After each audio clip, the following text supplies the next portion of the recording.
all of the news that you need to know. We'll also remind you that there is so much to smile about. It's my favourite time of the week. I get to relax, enjoy some light-hearted stories, and let Ellie teach me about fashion too. That's Saturday Morning Live, every Saturday, 10 till 12. Only on GBNews, Britain's news channel. I'm Emily Carver. This is GB News, Britain's news channel.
Hello there, very good morning to you. Pomp and ceremony in full glory. Sir Keir Starmer to outline his government's agenda at the state opening of Parliament.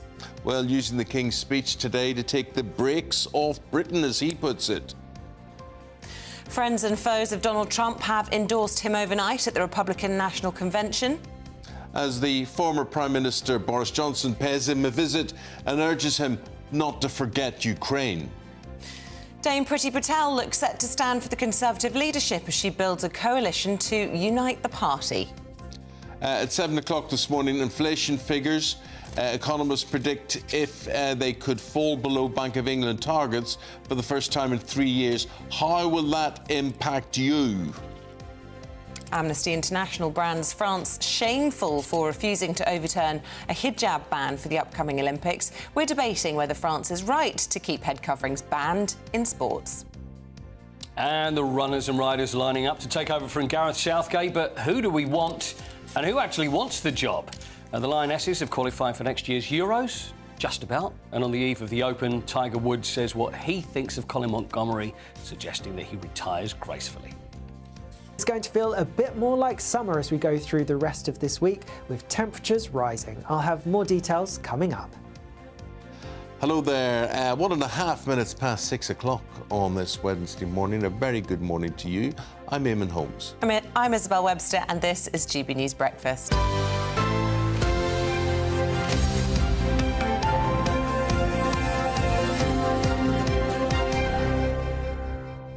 King's speech today, and Labour is set to what they say is taking the brakes off Britain during the King's speech as part of the state opening of Parliament. Well, alongside all of the traditional pomp and ceremony of the event, Labour's going to outline their political agenda just 2 weeks after coming to power.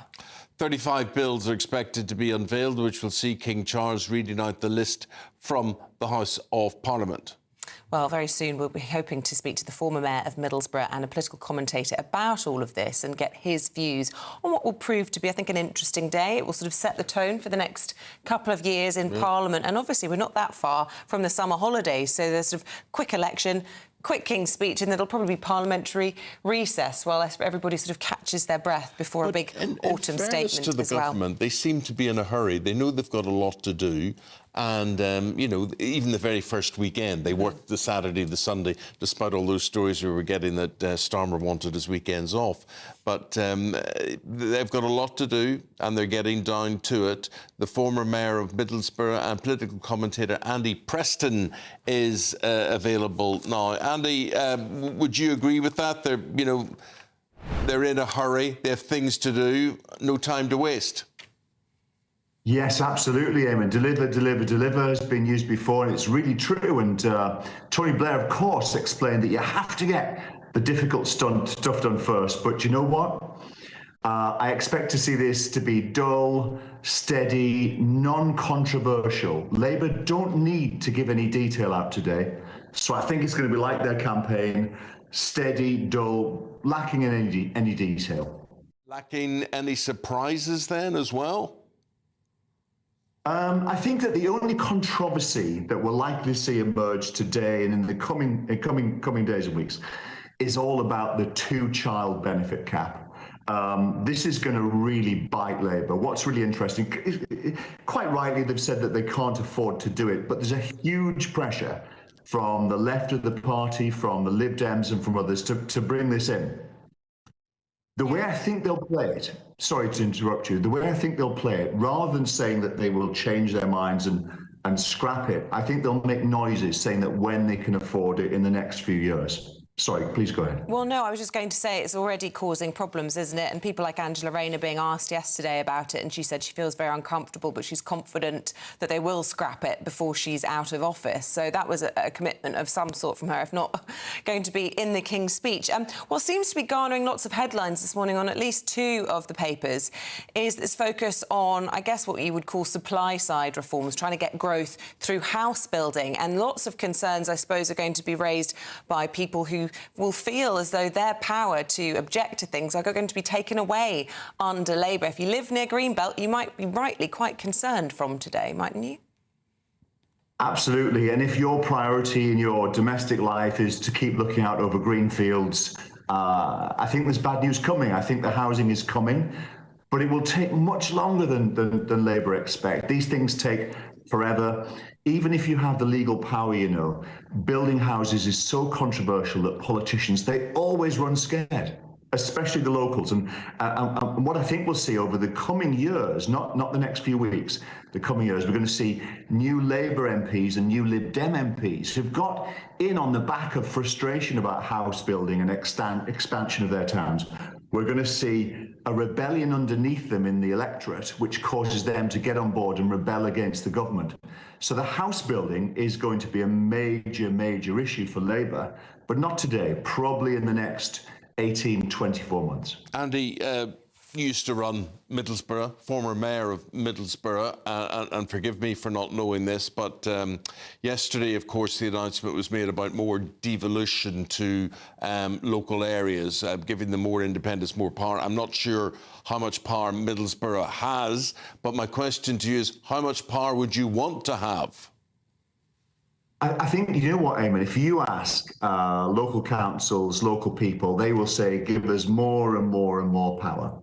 One of the challenges with that, although it's democratically fantastic, one of the challenges is the more that the local politicians are accountable and visible and can't blame central government, the more likely they are to get kicked out at the next election. People are always looking for someone to blame. And what happens is central government regularly blames local government for stuff, and local politicians blame central government. Say, if only I had the money, if only I had the power.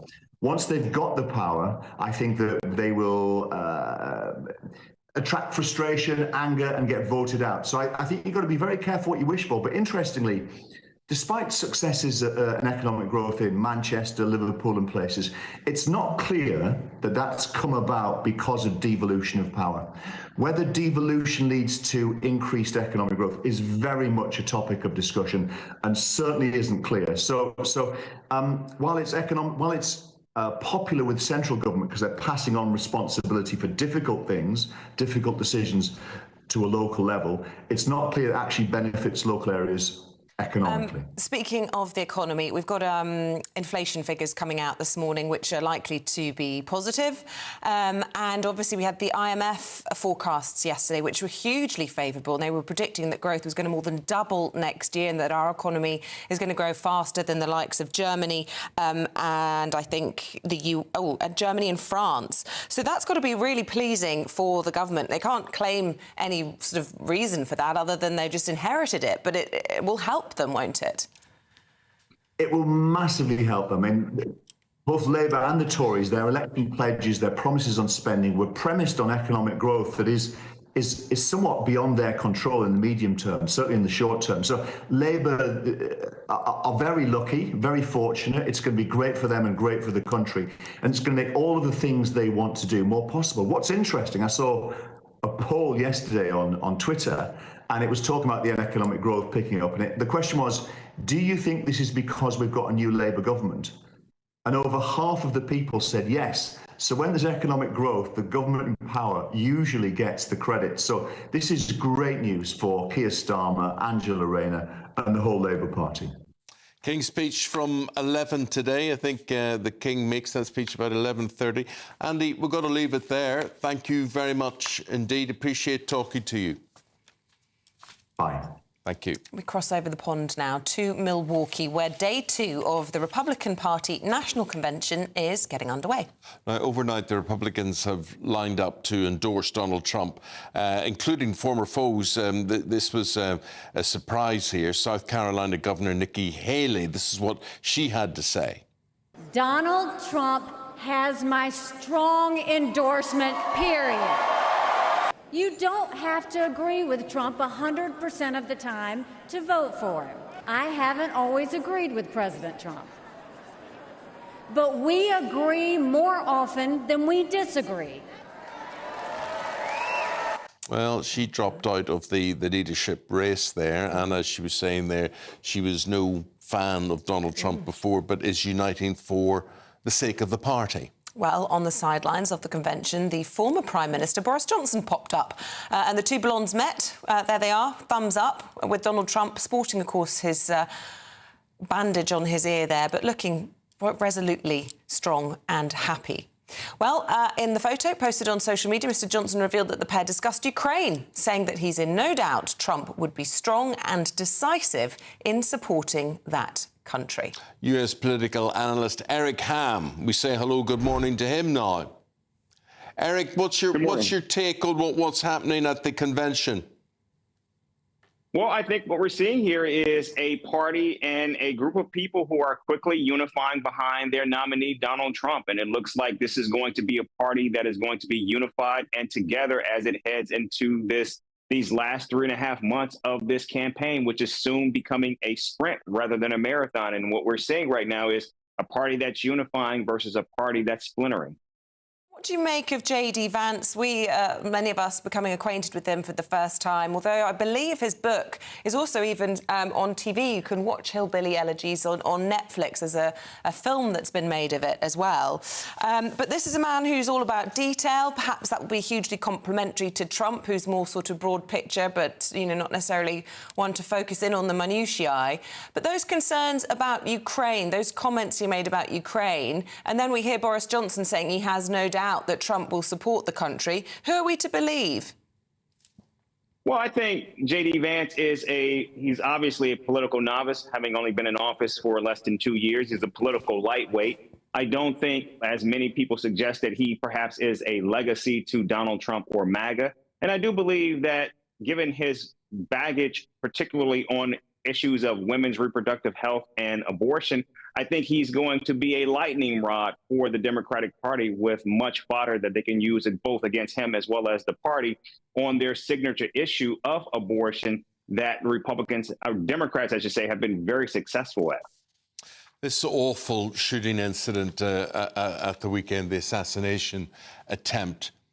Do we look back at this now, Eric, and say this is when Trump won the election? He dodged the bullet, but won the election.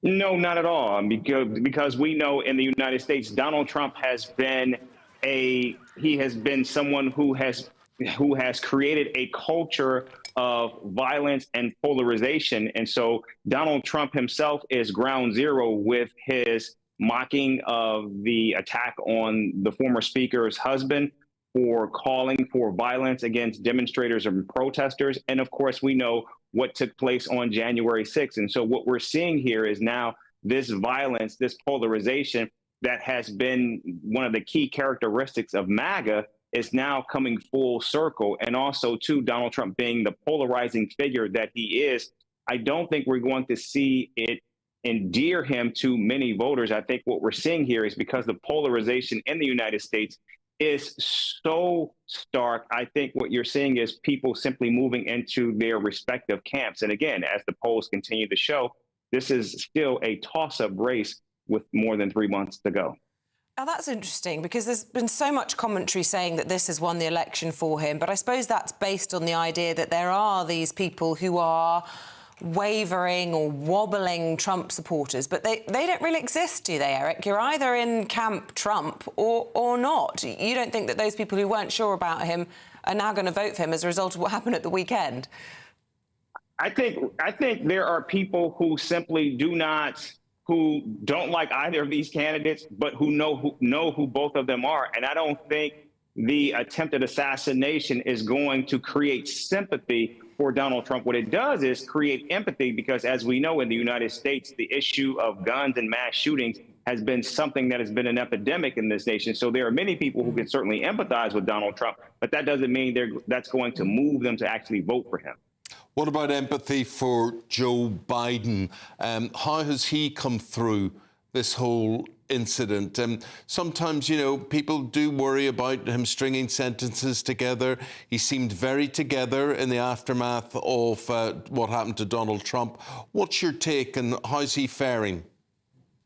Well, I think there are going to be issues of age and fitness that will dog him now through the election. We are seeing the number of congressional Democrats and elite donors continuing to call for him to step aside. He continues to say that he is in this race, but clearly what we're seeing here is a schism and a great divide growing within his party. And it seems as though Joe Biden is paralyzed to be able to actually do something about it. And so the question becomes, can he put this back together before their nominating convention, or is this something that's going to continue to be an issue for him heading into the election?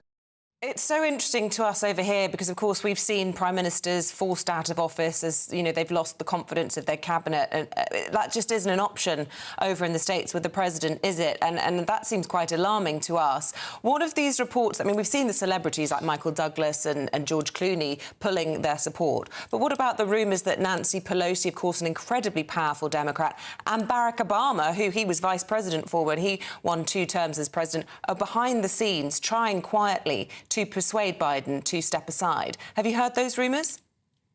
Oh, absolutely. We're hearing every day about Nancy Pelosi actually taking calls from congressional Democrats, and she's taking notes and she's taking temperature of the room to see what's happening. But there's also an actual caucus chair of House Democrats, Hakeem Jeffries, and of course he continues to stand with Joe Biden. But we also know the rank and file of the party. So you've got the elites, the congressional Democrats, and the donors on one side, and then you have the rank and file, the actual voters on the other. And I think that's where the divide is. The question is going to be who actually is going to win this brewing civil war within the Democratic Party, which, of course, is the worst time for this to be happening, as the party needs to be unifying against the Republicans. Well, Eric Ham, thank you very much for your take. Fascinating listening to you. We'll leave it there. Eric's a political analyst. Thank you very much indeed. At the time is 6:16. We're going to take a look. Thank you. Let's take a look now at some of the other stories coming into the newsroom this morning. And Spanish authorities have confirmed that a body found in Tenerife is that of Jay Slater. The 19-year-old disappeared 4 weeks ago after a night out. A court spokesperson says he was identified by his fingerprints during a post-mortem, and the injuries to his body are consistent with a fall from a cliff. Millions of people in England have tried and failed to access NHS dentist appointments, according to new analysis from the British Dental Association. New data reveals 13 million people, or 28% of you, have an unmet need for NHS dentistry. That includes an estimated 5.5 million people who no longer even attempt to make appointments as they don't believe they could get one.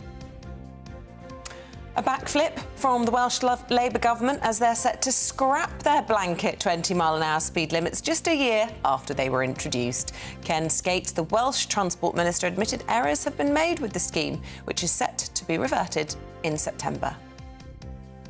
And a new study from the universities of Cambridge and Bristol has revealed ultra-processed foods make up nearly 2/3 of the daily calorie intake of children. That is food like ice cream, processed meats, crisps, mass-produced bread, breakfast cereals, biscuits and fizzy drinks.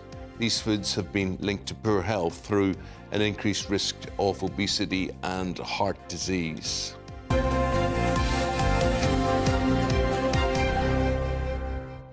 But processed food doesn't stop there. It's everything. I mean, you know, if you bought a pie from the supermarket or whatever, that's processed. almost everything you get is processed in a packet. And I'm convinced, I mean, I say this against myself, that when you look at things like cooked ham, I look at cooked ham and I see it in a plastic container. That's it. I open it, I have it. I don't associate it with it coming from an animal. And that's the way that will be made artificially soon. I mean, it's processed. Goodness knows what it consists of. When you buy cooked ham, it's not just carved from the hip of a cow or whatever it happens to be, or a pig. It's just, it's pushed together, munched up and pushed together. I have to say, though, July is fast becoming my favourite month because, as you know, I have a veg patch and this is the time when everything's being harvested. So last night I had so much joy from picking a potato from the garden, picking a spring onion, which was the hugest spring onion you've ever seen, cooking them up, frying them off, making an omelette. So there was no processed food in there and it was all fresh produce. There was eggs, there was a bit of cheese in there, which is processed, but I felt like I was really cooking something from the garden that was not processed food. You put the potato into the omelette? Yes, it was like a Spanish omelette, I suppose. It was like a nice meal with a bit of cheese on the top. And it was delicious. And it just felt like, you know what, I'm not getting anything from a packet, which was nice. I always find when I did gardening stuff that when it all comes at once... Yeah, it's a bit much. What do you do with it? Freeze it, if you can, a lot of it, We're going to be eating potato. Luckily, potatoes keep really well in the ground, but when you get a huge supply of... We've got raspberries on the go at the moment, for example, and then all the runner beans, you can just freeze them. Yeah, lots of tomatoes as well. And potatoes are surprisingly easy to grow. Give it a go. The time, 6:20. Inflation figures are set to drop. We're going to give you those figures in 40 minutes' time. Economists hope inflation will fall below the Bank of England's target for the first time in 3 years. But the big question, of course, is how will this impact you? Our East Midlands reporter, Will Hollis, has more for you this morning from Colville. School's out, but the need for uniform is inbound. With 3 kids, the cost for Catherine reaches a few £100s. I'm just looking for a blazer for my son. He's going into Year 7 this year, so it's the first time I'll have to wear a blazer at school. It's probably the most expensive item of school uniform. It can be anywhere from about 32 up to about 50 quid. At Colville's indoor market, the freelance travel writer is trading in old uniforms as her kids grow in exchange for used ones at the right size. When I worked out for all of the school uniform, everything that we're going to need, it's kind of going to be about 200 quid, and that's a lot of money to find in one go, especially over the summer holidays when the kids are off. I think you've got to be clever with the ideas around trying to help with the budget a little bit. The council in North West Leicestershire is launching the swap scheme at the start of the holidays to help families avoid food banks by bringing down their bills elsewhere. It's already won an award for its work across the district. Helen is the council's food poverty officer. For the people that are really struggling on the poverty line, it might be the difference of feeding children and not feeding children. And for me, that is the key thing, really. If it helps them out and takes that pressure off the parent, not worrying about money, happy days. 2 years of high inflation has pressed the family purse. Prices rising on food and energy strip the power of the pound and inflation heads upward. The Bank of England has kept interest rates high, raising borrowing costs for mortgages and loans while trying to curb inflation. Prices won't strictly come down, but will rise more slowly. Back at the market, the craft and chat knitters are untangling the price problems they face. Husband has to do overtime every week now. Food is essential, but at the end of the day, it's not the biggest priority in people's lives because you don't want to be homeless. The inflation figures for June are from the end of the Conservatives' time in office when they had been falling. With the new government and Chancellor, fresh inflation rates arrive too early in their premiership to claim them as successors or to warrant blame. How long before that free pass expires depends on the direction the value of Britain's money is moving. Will Hollis, GB News in Colville. Well, 7 o'clock, we'll bring that to you ASAP. And how will it affect you? Because, you know, whatever it is and however low it is, it still will be more than what we were paying last year. That's so true. Yeah, we all get so excited, but everything always costs more, doesn't it? Something to smile about, though. Finally, because it was still a bit damp yesterday, I think the sun's on its way. Alex Burkill has hopefully a decent July forecast. The sun has got its hat on. on. Hip, Hip, hip, hip, hip, hip, hooray. hooray. Let's find out. A brighter outlook with Box Solar, sponsors of weather on GB News. Morning. Here's your latest GB News weather forecast coming to you from the Met Office. Yes, there will be some wet and windy weather pushing into northwestern parts later on, but for many, today it is a fine and sunny picture. Yes, plenty of blue skies around first thing, and there will be lots of sunshine to come as we go through the day, though some cloud bubbling up and also a scattering of showers around. The showers could be quite hit and miss in nature, so many of us will avoid them, and they don't look especially heavy, especially compared to some recent days. Temperatures, especially in any sunshine, will be getting a bit higher than they have been recently. Highs of around 25, possibly 26 Celsius, and quite widely, we're looking at high teens or low 20s. As we go through this evening, and for many, it is looking largely dry. 1 or 2 showers continuing perhaps across some parts of England and Wales, but most places having a decent end to the day with some late sunshine as well. A different story further north, though. A bit more cloud pushing into parts of Northern Ireland, the winds picking up here, and a similar story for western parts of Scotland out towards the Outer Hebrides and elsewhere across Scotland. Perhaps a few more showers possible than further south, but also some sunny spells to end the day here. Through the night, we are going to see the cloud, the blustery winds and the rain spilling a little bit further eastwards across much of Northern Ireland, across parts of Scotland and perhaps into far western parts of Wales too. Elsewhere across other parts of the UK, it should stay dry overnight and there will be some clear skies, but because we have some relatively warm air across the country, temperatures aren't going to drop much, so a pretty mild, warm start to the day on Thursday. As we go through Thursday itself, more wet weather towards northwestern parts and blustery winds, and the rain continuing especially across western parts of Scotland. Could see some totals building up, but across the rest of the country, across particularly England and Wales, lots of fine sunny weather yet again. Temperatures could be a touch up on today, but it's likely to be even hotter by Friday. Could get into the low 30s. Bye-bye. That warm feeling inside from Boxed Boilers, sponsors of weather on GB News.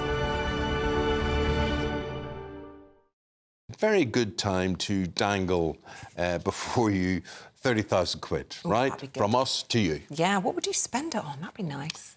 I think I'd use it all on a boat, a trip of a lifetime. A boat? With a skipper. Yeah, Paul Coit and I were talking about it this morning. Wouldn't it be great to do, you know, a bit like below deck and just hire a fancy yacht for a week? A yacht, not a cruise ship. No, I'm talking about 30 grand. You could have a week on a beautiful gin palace and have people wait on you. That's what I'd do. You get that in a cruise ship too. That's true. But then you've got other people. Not for you. Quite like to be on my own. OK, right. In the silence. Anyway, that's what I'd do. This is on her own in her yacht in the middle of the Caribbean or whatever. That would be what great. would you do with 30,000 quid in extra cash? Here's how you could win it. It's our summer treat to you. Your chance to win an incredible £30,000 in tax-free cash. Our biggest cash prize of the year so far. With an extra £30,000 in your bank account this year, you could take the ultimate financial holiday and send some of those day-to-day financial stresses packing. £30,000 could get you those nagging home improvements done, buy that brand new car, or just enable you to kick back and relax for the rest of the year. For another chance to win £30,000 in tax-free cash, text cash to 63232. Text costs £2 plus one standard network rate message. You can enter online at gbnews.com/win. Entries cost £2. Or post your name and number to GB07 PO Box 8690 Derby DE1 9TT. UK only. Entrance must be 18 or over. Lines close at 5 p.m. on the 30th of August. Please check the closing time if listening or watching on demand. Good luck. We're looking here as to what you would spend 30,000 quid on. A dentist, it would seem. 13 million people. 13 million people. What? There's a population of 60-odd million here. And 13 million of them don't have a dentist. What does that say about the state of people's mouths? I mean, today, not only have I brushed my teeth today, I took them out and polished them, put them back in again. Have you still stopped using Listerine ever since that report? Have you? I took one gulp. And you get scared? And I'm very worried. I asked my hygienist about it. And she said, oh, well, this rumour comes back periodically. It does kill all good and bad bacteria, which if you use it all the time is probably linked to bad things, but it's OK every now and then. I had some chewing gum this morning.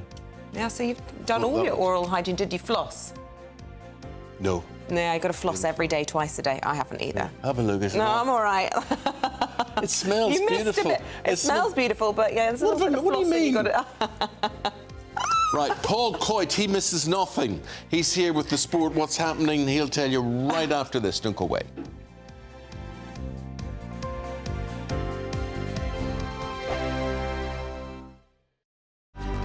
Good afternoon, Britain. Your lunchtime update on the stories that matter across the UK.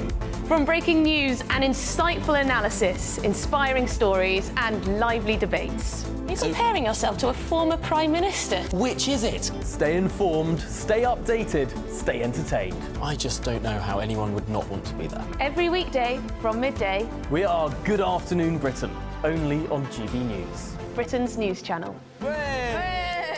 Join me, Camilla Tominey, for a frank and honest discussion with those in power that cuts through the spin and gets to the heart of the issues shaping our nation.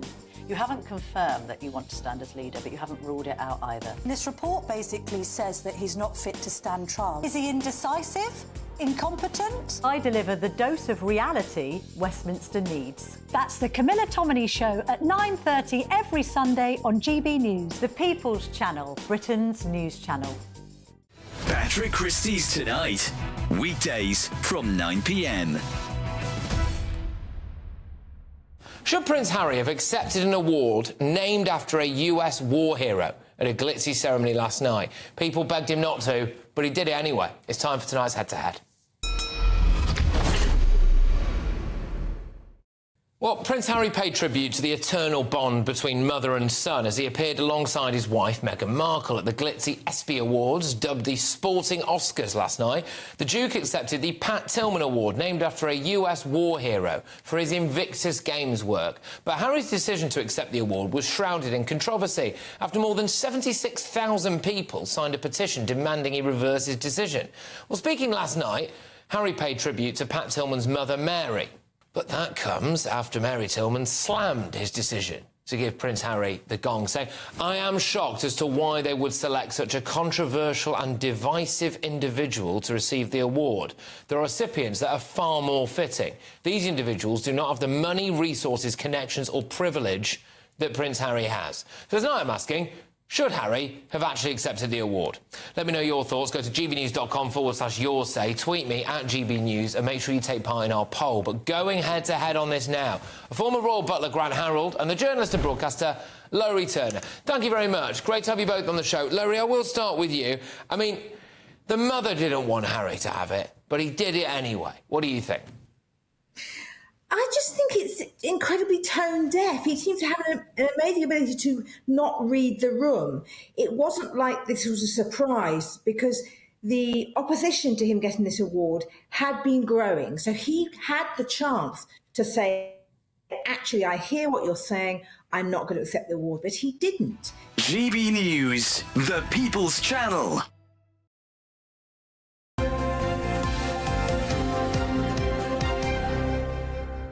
Well, he's all over the front pages as well as the back pages today. Gareth Southgate, Paul Coit will tell you what ways it's shaping up as to what names are being connected with this. I mean, it's just a lot of nonsense they all talk because someone like Eddie Howe, right? He's going to be on so much money at Newcastle, which the FA can't or won't pay. And why would you? Why would you? I don't really understand it. Well, I don't know. I don't know whether there's sometimes you've got a manager that will think with his heart and think it's the ultimate job to be the England manager. When it comes to money as well, I mean, nobody really reveals exactly what they're on. It's believed that Eddie Howe, we're looking at around $6 million a year. They'll not be at a food bank, put it like that. Yeah, I think he's going to be OK on his $6 million. I mean, there's some that are around $20 million a year when you look at Pep Guardiola and the real big boys. But as far as Eddie Howe's concerned, there is a chance, you know. Yesterday I was thinking, no, there's no way because Newcastle, it's this project, but he's fitted in there. And is he going to want to walk away from the Premier League so early on? They could have new owners, though, couldn't they? Well, that's it, because Amanda Staveley, who was one of the minor shareholders, she's now walked away. She had a lot to do with him coming in there. So there are changes there. Now, there's a man called Darren Eales, who's pretty much running Newcastle at the moment, and he said that, no, we're going to try and hang on to Eddie, is very important to us. But the thing is, they are going to say that. But also, Eddie Howe's said in the past that England would be the ultimate job. And that would be something that, you know, he'd be very interested in. I'm just seeing the Star there, Daily Star, let us Klopp. They reckon it could be Jurgen Klopp. You say no chance. Well, I think the Daily Star is probably hopeful, saying, you know, we'd love Klopp. I think it'd be great for England to have Jurgen Klopp. They'll not get him. They won't. You're right. He won't be interested. He's in Mallorca. He's finished with Liverpool, and honestly, within about three months or so, to all of a sudden go, you know what? I'm going to walk away from football. I'm going to enjoy my life. It's so, you know, it's just so stressful, and then find himself as England manager. And I don't think the FA want a foreign manager now. He might get bored. No, I wouldn't think he's bored yet. I think for some people as well, it depends on your nationality. Would a German want to manage England? I don't think so. I don't think so. I may be wrong, but we've been down the foreign route with Sven, and also, and what's his name, the Italian, Fabio Capello as well. So, which hasn't worked out, but then again, who has? So the other ones, I think the smart money, apart from Eddie Howe, it's going to be one of these two, I think, is Graham Potter. Yeah. So Graham Potter, we know what's interesting about Eddie Howe and Graham Potter. They both sort of perform well against the odds. When you've got Graham Potter at Brighton and also Eddie Howe at Bournemouth, then they've moved up. Eddie Howe, has he done anything at Newcastle? Newcastle's been a worse season than they had before. Potter had a disaster at Chelsea. I think Howe's a good manager. Yeah. I do think he is. But I still don't see him going to the England job. I still think Newcastle and the potential Newcastle have is a better job than England. Yeah. And do we think... And the other one is Lee Carsley. Not a big enough name. Yeah, I was going to say... Under-21s, successful. They won the European Championship, but people are going to want a name to be the England manager. And with respect to him, I don't think he's at that level yet. So that's pretty much where we are at the moment. There's friendlies coming up in September. Is there going to be an interim? I think the FA have a good idea already who it's going to be. As if we weren't fed up with international football enough, then along come the Lionesses yesterday with a Dullsville couple of hours. It was dull. Needs to be better. It was all but did they qualify? They have qualified. Well, that's the important thing. No, it's not the important thing. You have to provide entertainment as well. The best managers win, and they win with style. Yes, which we have seen a lot of as far as England are concerned. So Serena Wiegmann, who's the manager of England, and also... People are talking like Neil Williamson, the captain, saying, "Oh, we took care of business and we qualified." They've stepped back. They're not as good as they were when they won the Euros. We've been to Sweden and they're a difficult country to play against. They beat Sweden 4-0 a couple of years ago. Yeah, but it seems that all the other countries are moving up. We're not going anywhere at the moment. But like Isabel said, we have qualified to that. It's the Open at the weekend. Do you know how many there's been? What number Open do you think this is? Well, it's over 100. Yeah. 152nd Open. My word. And let's not forget that the Open is the only Open. You've got the US Open. Yes. It's not the British Open. No. It's the Open. The Open. It is the one. It's the Open. The one. At Royal Troon. Aye. 10th they've had a Royal Troon. So what have you got to tell us about... how's Rory going to feature in this? Who's favourite? Well, it's a tricky way. It's always tricky to call golf, isn't it? You've got Bryson, who's Bryson DeChambeau, who I'm going to play something of in just a second. Tiger Woods, obviously, he's playing, but he's not going to be favourite. Colin Montgomerie, legendary Scottish golfer, had suggested that he gracefully retired. This is what Colin Montgomerie said. He said, there's a time for all sportsmen to say goodbye, but it's very difficult to tell Tiger it's time to go. Obviously, he still feels he can win. We are more realistic. Tiger had this to say in response to what Colin Montgomerie said. Well, as a past champion, I'm exempt till I'm 60. Colin's not. He's not a past champion, so he's not exempt. So he doesn't get the opportunity to make that decision. I do. That's what I mean. You've earned that. You've deserved it. So when I get to be at his age, I can still make that decision, where he doesn't. Put it this way, if I was asking the questions and he answered that, I would have gone, ooh.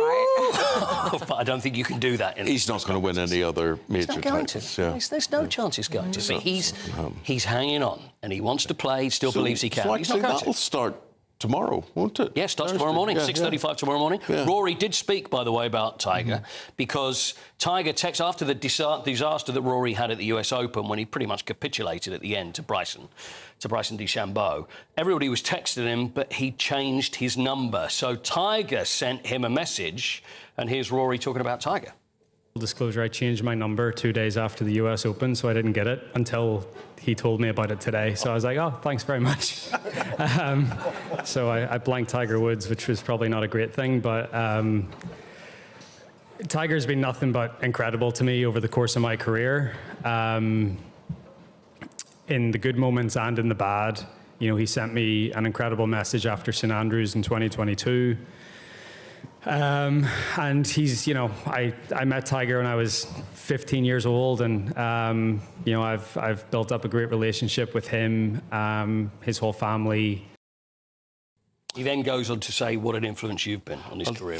Well, we didn't have time for that bit. You talk about influence on him and his family. My brother laid his carpets. No. Yeah. I bet they were a deep shag pile. I bet there was a lot of carpet to fit. Deep shag that was a big pile. Oh, yes. That's not the stuff where you've got the gaps. That's your deep shag pile. I bet Rory had, didn't he? Stuff you can putt on. What's the viral video you've got? This is good, actually. This is Bryson DeChambeau. Yes, the golfer. And his friend, Gareth Bale. Yeah.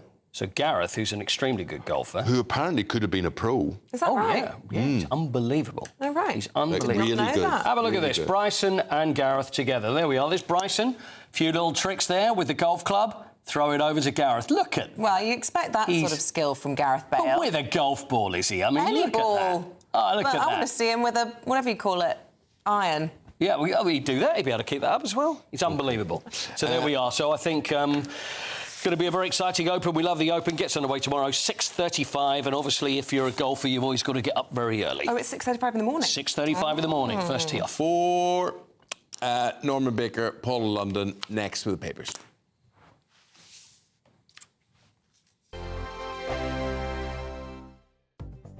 The latest GB News travel. Good morning, I'm Russell Holding. There's some disruption to Calmac ferry sailings to and from the Inner Hebrides because of poor weather conditions and also because of an operational incident. In Derbyshire, the A38 is closed in both directions between the A50 at Toyota Island at Eggington and Clay Mills after an accident. In London, Fulham Road is closed each way off Fulham High Street because of fire services activity.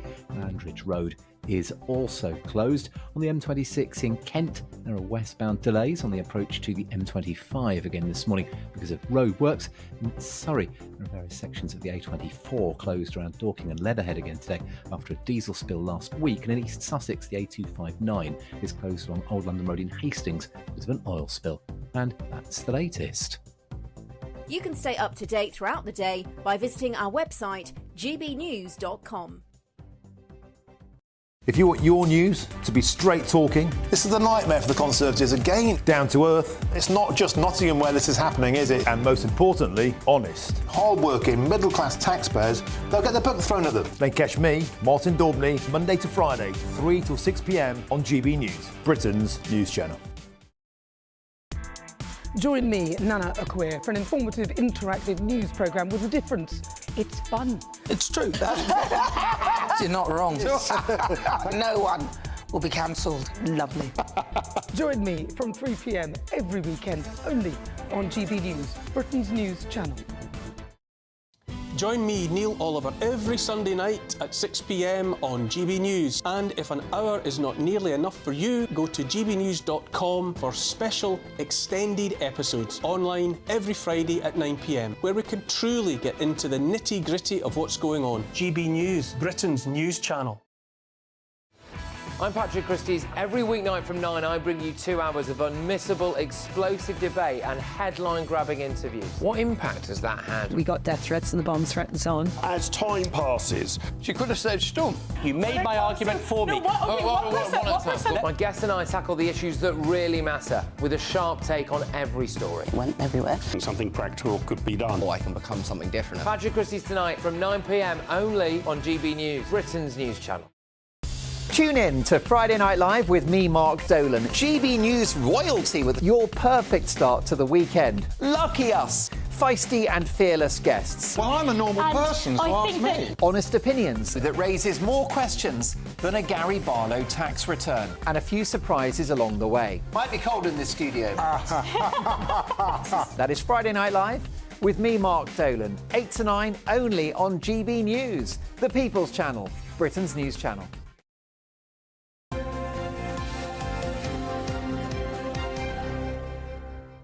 Here to review the papers, Norman Baker and Paula London. Very good, and yes, that is purple that Norman is wearing, and it's lighting up our screen there. Very, very nice, very vivid. Norman. Making me feel quite dull, actually. Very vivid. Well done. You're never dull, Isabel. Well, that's kind. Paul, I'm going to start with Norman here, and this is the King's speech today. Norman, what do you want to say? What aspect? This is the planning system that you are picking up on. Front page of the Times, it is. And front page of the Mail. It's a matter which Labour themselves have been majoring on and trailing for the King's speech that this is going to be the major reform. It was in their manifesto, so they will argue they have a mandate for it. And there is indeed a shortage of housing across the country, so they've identified that correctly. The issue is what kind of housing, for me anyway, what kind of housing is built and where? Because there's a huge pipeline of unbuilt permissions already there, which isn't being built, and the house builders will want to build expensive 3- and 4-bedroom houses because they get the most profit and the most return from those. And actually, that's not what's needed. What's needed are starter homes and even council houses for people who are on lower incomes and want to stay in their own area without having to move out. So the issue for me will be whether or not they're able to require the right kind of housing to be built, or we get more of the wrong kind of housing built. Yes, but Norman, how do you manipulate that? How can you actually insist that that is what should happen? Well, you can give more powers to councils. I mean, they're talking about giving, this is the front page of the Mail, PM, only debate will be how, not if we build. Well, you know, that could be right. It could be they can give councils control over the kind of housing which is built. Well, they're not even talking about the kind of housing in terms of, as you say, the numbers of bedrooms and the size of the property. They're talking about aesthetics. Yes, well, that's not far enough, is it? That's not good enough, really. You know, if you're going to have a huge housing development in the field opposite you, you get to decide whether it's flint or brick or render, but you don't get to decide whether or not it's there. No. I mean, is nobody concerned about urban sprawl and the effect that it has on biodiversity and wildlife? Well, they don't have to wake up the fact there are no houses in this country. Never mind urban sprawl. Yeah. You know, priority is housing now. It's really bad, our situation. Yes, terrible. Too many NIMBYs around. We really need houses. It's a scandal, and it actually shouldn't be allowed to continue the way it is. But what we have to do is to make sure that when housing is built in substantial numbers, we apply land value capture. This is a European concept. We don't do it in this country. To say to the house builders, OK, you're going to have 2,000, 3,000 houses. We want that railway line reopened, and you pay for it. We have to get that sort of thing linked in. Yes. So we don't have houses built in the middle of nowhere with no post offices, no schools, no transport. But, Norman, let's take social housing. Will councils want the responsibility of social housing? It's all right saying, right, we're going to build another 300 social houses, but they would have to foot the bill for that. Well, it comes down to the money. I mean, they want the responsibility, they want the houses, they don't want to have to fund it themselves because they've got no money at the moment, councils. So well, some of the houses that don't look so great, they're cheaper as well, so you can't have it both ways. Yeah. But we talk about them having this mandate, you know, having this big majority, and it's in their manifesto, but as Michael Gove found, who wanted these changes ardently. Yes, he did. It was very difficult, and I wonder if you think there might be some problems from newly elected Labour MPs in previously Tory shires who might have a bit of a wobble over all of this. Well, they might do. I think Labour MPs are feeling very happy at the moment, so they're probably not going to cause much of a stir, except over the issue of two-child benefits, which is going to be an issue for them. But I think they'll let this go through. And to be honest with you, the areas affected will probably be Tory and Lib Dem areas rather than Labour areas. Paula, Transport for London. Yes. Bosses there, they're looking to spend a lot of money on equality and inclusion training. How much are they looking to spend? Oh, well, 2.5 million, and they're already in debt at the moment, and they moan that people think, oh, Labour's so woke, they spend all much money on diversity and inclusion, and this is what they're doing again. That's the last thing we need at the moment for TfL. It's arguably the most diverse employer going around at the moment anyway. And, yeah, I just worry about Labour being in charge because I feel like we're going to have spring, summer, autumn and winter of discontents under Labour, because Angela Rayner has already stated she wants to relax the anti-strike clause for TfL. She wants people to be able to strike without giving 2 weeks' notice. She wants them to I agree. No, you need to give notice. People need to go to work. People are going to lose their jobs. I think what we overlook in this country, particularly the right-wing press and the right-wing broadcasters and whatever, is people's right to strike? See, we disagree on that. We agree on most things. I believe there has to be like a hierarchy. You can't just be like, oh, I'm not happy about this. And she's just mollycoddling employees. That's what Labour tends to do. You're supposed to go to a job. You're not supposed to love your job 24 hours a day. It's work, and that they're overpaid, if anything, some of the railway staff. They get a fortune. Well, the railways... They don't even need a degree. The railways are in a right mess, which brings us back to Mr Baker, because that's... They should get a pay cut, if anything. Well, Norman, will Labour, are they looking to renationalise the railways within a few years? Well, speaking as a former rail minister, I've paid attention to this, obviously.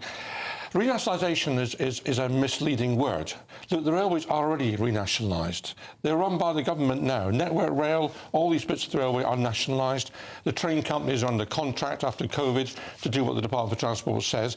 So it's going to make no difference particularly what happens. The contracts will lapse, and then I suppose Great British Railways, this new body which is being set up, may run the trains directly. But at the moment, if you look at my rail company, Southern, for example, I mean, they have to go to the Department of Transport to change a light bulb. But if they're all unified under one company, will that not iron out some of the issues, for example, with ticket prices and things like that? Well, it should do, but it won't do, because there's a whole separate issue to be dealt with fares and ticketing, which is a mess in this country. It's been built on the higgledy-piggledy over 30, 40, 50 years, and the fare system makes no sense whatsoever. You can sometimes find it cheaper, for example, to go from London to Berwick than go from London to Newcastle, although Newcastle's nearer. And there was a case out of somebody who got a ticket to Berwick, got off at Newcastle, and was charged with behaving improperly. So the ticketing system is a mess, but that will be sorted out by renationalisation. That's an entirely separate thing. Of course, having one body, in theory, makes it possible to take that forward. But, I mean, to be honest with you, Great British Railways, in shadow form, has not made much progress on that. Paula, let's talk about the story on the front of the Times, and this is a pledge from Labour to do more on web safety after charities have attacked Ofcom for failing to do their job in protecting youngsters. Tell us. Yeah, it's really, really sad. Bereaved parents have accused Ofcom of being too soft on tech companies, and I have a huge amount of empathy for parents, especially if they've lost children, and they're not blaming the social media companies, but they're saying it's partly to do why the children took their lives. But it's very difficult because you have to have parental control at some point as well. It's not the parents' fault. It's not really... I mean, Ofcom are doing what they can, and the social media companies are as well, but... you can't expect them to parent your children. You do have to watch what they're doing. Social media companies aren't doing what they can. Social media companies can do far more. And I also believe that the law can do far more in terms of stopping children. OK, when you say they could do far more, I mean, they are doing a lot of... If you even say a certain word, it will be deleted straight away from Twitter as soon as it's written. But I think what they can do more is the algorithms. That's more of the problem, the algorithms. So people are seeing stuff they shouldn't see, and they're not using actual words, like, that start with S, etc. People are depressed. But, as I say, they can't do absolutely everything. That's... Seeing stuff that you shouldn't see. I am fed up with this. Well, it depends. I mean, it depends how you... if your children are of a nervous disposition, or if someone's depressed, or if someone sees someone too thin, that makes you want to be anorexic. If you flick through the Sky channels throughout the day and you want to see a documentary on Daley Thompson or whatever, you've got to come up with a code that you put in so that you can see it. There's all sorts of nonsense. Oh, no, they should do the age. You're right with the age. I think you should be... I mean, I think you're supposed to be 16 anyway, aren't you? In any of these programmes that, a youngster couldn't see or shouldn't see. Well, you forget, though, wait till your grandchildren are a bit older. I mean, I worry that my kids flicking through the channels, even just watching the news, the content is often really quite X-rated. Well, look, wait a minute. I grew up through X-rated content on the news. It hasn't done me any harm. Why would it do my kids or grandkids any harm? There's a difference between what Ofcom regulates in terms of broadcasting, like GBNews, and what happens on social media, which is a kind of Wild West. And actually, it worries me because what the broadcasters do is controlled. If you step over the line, you put rubbish out, then Ofcom will hold you to account. That's exactly right. But no one's holding Twitter to account or TikTok or anyone else. They just do what they want. And they are held to account in some ways. But not really. You have to put a code in to watch Murder, She Wrote, for goodness sake. There is nonsense. But that's the TV. I think he's making a point that... I'm getting back to TV here. That it just is the restrictions placed on you. It's farcical. If you try and watch daytime TV. It's absolutely... So who are they protecting in all of this? It's ridiculous. But I agree with you, the Wild West situation online, and that's what we get back to, that needs to be tightened up. And the trouble is, people get their news now increasingly from social media rather than from broadcasters or from newspapers. Yeah. I hate the violence that I see. I see violence on Twitter, and that makes me feel physically ill. They should never be showing, like, dead bodies and things like that. I absolutely hate that. And you think they do this? It does show. I quickly go... if I see something like that, I'll quickly scroll through, then I'll report it, and then ordinarily it's gone. All I'll say is, I could never remember seeing on Instagram or Twitter a dead body or something. Oh, I've seen one. I'm on Twitter all the time.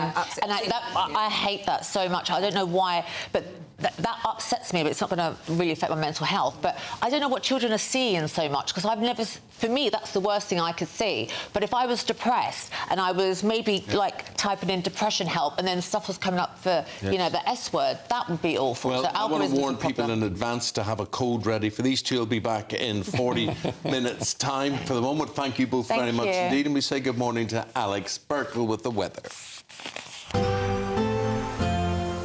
A brighter outlook with Box Solar, sponsors of weather on GB News. Morning. Here's your latest GB News weather forecast coming to you from the Met Office. Yes, there will be some wet and windy weather pushing into northwestern parts later on, but for many, today it is a fine and sunny picture. Yes, plenty of blue skies around first thing, and there will be lots of sunshine to come as we go through the day, though some cloud bubbling up and also a scattering of showers around. The showers could be quite hit and miss in nature, so many of us will avoid them, and they don't look especially heavy, especially compared to some recent days. Temperatures, especially in any sunshine, will be getting a bit higher than they have been recently. Highs of around 25, possibly 26 Celsius, and quite widely, we're looking at high teens or low 20s. As we go through this evening, and for many, it is looking largely dry. One or two showers continuing perhaps across some parts of England and Wales, but most places having a decent end to the day with some late sunshine as well. A different story further north, though. A bit more cloud pushing into parts of Northern Ireland, the winds picking up here, and a similar story for western parts of Scotland out towards the Outer Hebrides, and elsewhere across Scotland, perhaps a few more showers possible than further south, but also some sunny spells to end the day here. Through the night, we are going to see the cloud, the blustery winds and the rain spilling a little bit further eastwards across much of Northern Ireland, across parts of Scotland and perhaps into far western parts of Wales too. Elsewhere across other parts of the UK, it should stay dry overnight and there will be some clear skies, but because we have some relatively warm air across the country, temperatures aren't going to drop much, so a pretty mild, warm start to the day on Thursday. As we go through Thursday itself, more wet weather towards northwestern parts and blustery winds, and the rain continuing especially across western parts of Scotland. Could see some totals building up, but across the rest of the country, across particularly England and Wales, lots of fine sunny weather yet again. Temperatures could be a touch up on today, but it's likely to be even hotter by Friday. Could get into the low 30s. Bye-bye. That warm feeling inside from Boxed Boilers, sponsors of weather on GB News.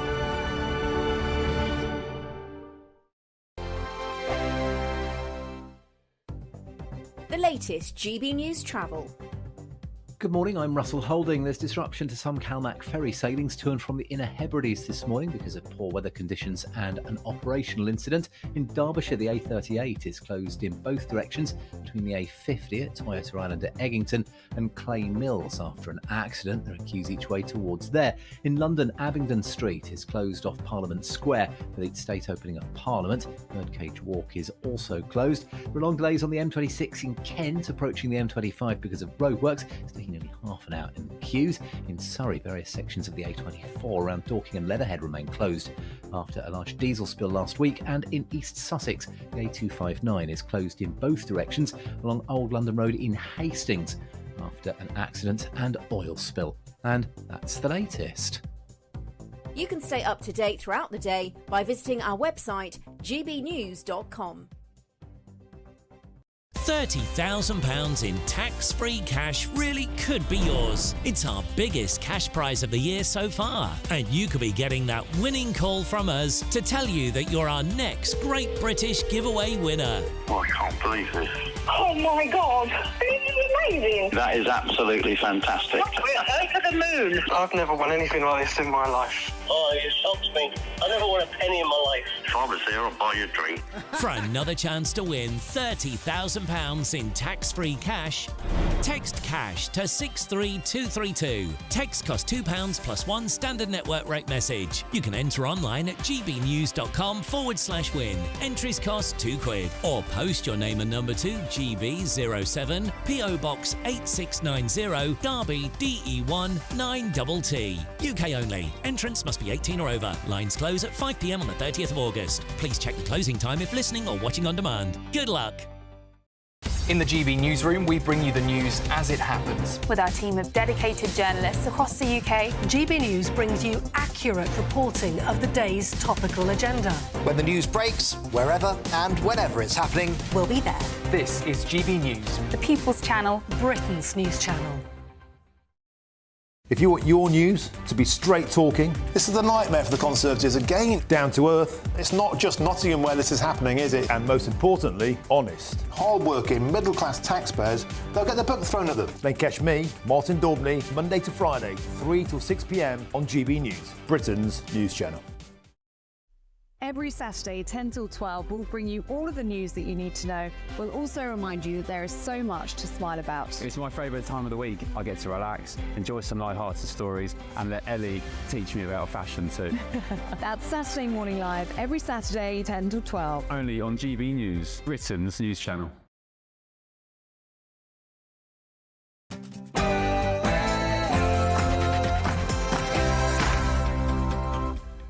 Good morning. Pomp and ceremony in full glory today. Keir Starmer outlining the government's agenda at the state opening of Parliament. Using the King's speech to take the brakes off Britain. Friends and foes of Donald Trump have endorsed him overnight at the Republican National Convention in Milwaukee. This as the former Prime Minister Boris Johnson has urged him not to forget Ukraine. Dame Priti Patel looks set to stand for the Conservative leadership as she builds a coalition to, in her words, unite the party. Inflation figures set to be released any moment as economists predict it could fall below Bank of England targets for the first time in 3 years. But how will that affect you? Amnesty International has branded France shameful for refusing to overturn a hijab ban for the upcoming Olympics. So we're debating whether France is right to keep head coverings banned in sports, though I can't remember anybody wearing head coverings or face coverings or mouth coverings in anything, but, you know, I may well be wrong. The runners and riders... You should wear, wear something to cover yourself. Covers could be completely. Yes. I think covers my mouth more than anything else would be a good idea. The runners and riders are lining up to take over for Gareth Southgate. Who do we actually want, though? And the other question is, who actually wants the job? The Lionesses have qualified for next year's Euros, just about, and on the eve of the 152nd Open Championship. Tiger Woods says exactly what he thinks of Colin Montgomery, suggesting that he retires gracefully. It's going to feel a bit more like summer as we go through the rest of this week, with temperatures rising. I'll have more details coming up. The time, 1 minute past 7. I'm Eamonn Holmes. I'm Isabel Webster, and this is GB News Breakfast.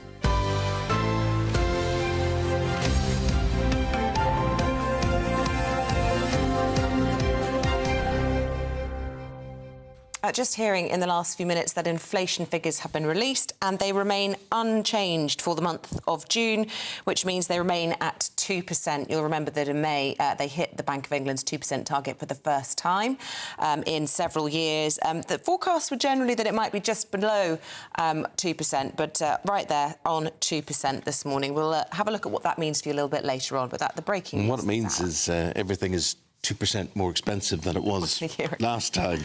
True. Yeah, if not more. people today talking about the state opening of Parliament. They're talking about house building, which we're mentioning. Alan says it's impossible to hit promised house targets because this will be mentioned in the King's speech today. The materials don't exist in the right quantities, nor are there enough tradesmen to do the work. And I would say you're spot on there, Alan. Yeah, and lots of people saying here in the south, the southeast, they haven't stopped building for the last 30 years. The place is being destroyed and it's fast becoming an unpleasant place to live. And Dick says, I don't want my green and pleasant land turned into a building site for houses for people who have no idea who they are and what their intentions are. If that makes me a NIMBY, then I'm a NIMBY. Well, listen, NIMBY, do you ever take an airplane and fly over the country? Because people like you and Isabel, my colleague here, need to see that this country is basically green. Yeah, but they're not going to put houses in those places. They have to be near London. They have to be near the jobs. And what they're doing is paving over every last bit of greenery. The whole country is green or brown or grey. And you, people like you, can go on and talk about don't build, not in my backyard, whatever, whatever. But we have got, yesterday the figures were 600,000 people in terms of migration or extra people in the country. I've got an idea. Why don't we try and control migration rather than pave over our green and pleasant land? And also, what about farmland? Much of this green and pleasant land you see from the air is our food security. It's how we eat. That's how we manage to provide for our well-being. If we get rid of our farms and turn those into housing developments, what kind of country will we have? I think our planning laws have been one of our defining features as a country for many, many years. We've protected them. I think a lot of people are legitimate to say that they don't want to see it go. I don't think that's fair to necessarily brand them small-minded or a NIMBY. Let us know what you think this morning, and that's gbnews.com/. This is the way you're scared that the whole country is going to be built over. The country is a mass of empty land. Build on it. Labour is set to take the brakes off building in Britain today. This will be during the King's speech as part of the state opening of Parliament, which will be 11 o'clock Yeah, there'll be lots of pomp and ceremony, as you would expect, and Labour will outline their political agenda just 2 weeks after coming to power. More than 35 bills will be unveiled during the event, which will see King Charles reading out the list from the Houses of Parliament.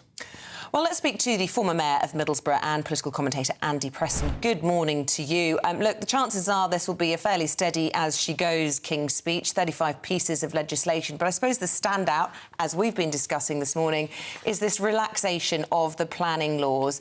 Are they going to have problems with this, or have they got such a big mandate after getting such a big majority that they can do what they want? Hi, Isabel. First of all, yes, it's going to be boring. It's going to be beautiful, loads of colours and pageantry, but the content is politically going to be very dull with no detail. And yes, there are, you know, I love that little bit of bickering between you and Eamonn there on the housing. And people are obsessed with where they live, and rightly so, and they don't want to see housing. At the moment, we've got a Labour government with a massive majority that came in because people didn't like the Tories. Lots of these new Labour MPs are going to get into big trouble in 12 and 24 months when the housing schemes start to happen, and they're going to have to stand with their constituents against the new housing. And that means rebelling against their government. So this is going to be a big issue for the government, I think, in 12 to 24 months, not right now. Andy, when you were the mayor of Middlesbrough, what was that planning situation like? Was it an issue for you there, or did the geography and demography dictate that it wasn't such a big deal? How did you deal with it? Do you know what? It was really tough, and it remains really tough. Frequently, we would have a situation where we knew we had to build. And frankly, because the council in Middlesbrough, like many places, was completely skint and needs to stay solvent, one of the ways is to allow some of the house building. It's always unpopular. And every time you say, yes, we're going to do it, the wall of protest initially and eventually abuse, intimidation that can come. It's a really difficult thing to handle politically, and there isn't an easy way around it. I suspect what Labour will do is they will devolve all this power and make it purely a local decision, so they can put pressure on the local politicians to deliver the housing, but claim it wasn't their decision, that it was a local one. So expect a lot of pressure on newly elected Labour MPs in 12, 24 months. and expect to see rebellions against the government from them down the line. Andy, obviously there'll be a few pieces of legislation hanging on from the Conservative government, and obviously lots of fresh ones from the Labour administration. And I suppose what will also be interesting is what is not in there. And a big issue for Labour is whether or not they're going to take away this cap on child benefit, which has been described by even members of the Cabinet as heinous, as vile, and yet they're keeping it. So just explain how much of a problem this might be for some Labour backbenchers. I think it's going to be a huge problem. I think it's an imminent problem as well. Look, Labour are in the middle or the beginning of their honeymoon period, so they're going to be almost untouchable. It won't bring a government down or even cause major damage, but it will be a little warning to Labour and everyone else who's celebrating and in the throes of the honeymoon period what things are going to be like. They're going to get backbenchers and even some cabinet members making noises publicly against this. You can see Angela Rayner and others squirming when they're confronted with this. And clearly, if you are left of centre, this is a heinous policy. If you're right of centre, it's fine. If you're left of centre, it's a heinous policy. We're going to see big rebellion, lots of talk, and it's going to go on and rumble. And I think the way Labour will deal with it, they won't U-turn today, but they'll make noises that they expect to be able to get rid of the cap in the coming few years. That's what I would think we're going to see. Andy, thanks for your thoughts this morning. Really appreciate it. Andy's a political commentator. Also, as I alluded to, he's the former mayor of Middlesbrough. Thanks for your time this morning. We've got to leave it there because it is the state opening of Parliament today, the King's Speech. David Leakey will now talk to. David is what's called a former usher of the Black Rod. Now, what does that actually mean, David? Good morning to you. Good morning to you. People get confused when you start putting usher and gentleman usher in front of these terms. Everybody knows the role is just Black Rod. It's as simple as that. The single event during the year is Black Rod banging on the door of the House of Commons at the state opening of Parliament, walking into the chamber, as you can see on your screen here, Sarah Clark, who is the present Black Rod. She is not a gentleman usher of the Black Rod. She is Lady Usher. Oh, that's me. That was me 7 years ago when I was Black Rod. This is the role for which Black Rod is known, banging on the door of the Commons, going in and commanding the MPs on both sides of the House to attend, in my case, it was Her Majesty, and now it's His Majesty, to listen to His Majesty's speech in the House of Lords. And you can see in your pictures there, the Sergeant-at-Arms in the House of Commons picking up the mace and leading the MPs, then Mr. Bercow, the then Speaker, myself, the Clerk of the Commons, going to the House of Lords. Here, arriving in the House of Lords, at the back of the House of Lords chamber, you see the Lords there wearing their red robes, and everybody thinks, my goodness, this is archaic. How the heck do we have a system where one of our houses in the Houses of Parliament have Lords wearing red robes? Well, they wear their red robes for 1 hour every year. Rather like going to somebody's wedding or baptism or birthday party and you get dressed in your glad rags, the peers wear their glad rags just once a year when the King comes to Parliament for the King's Speech.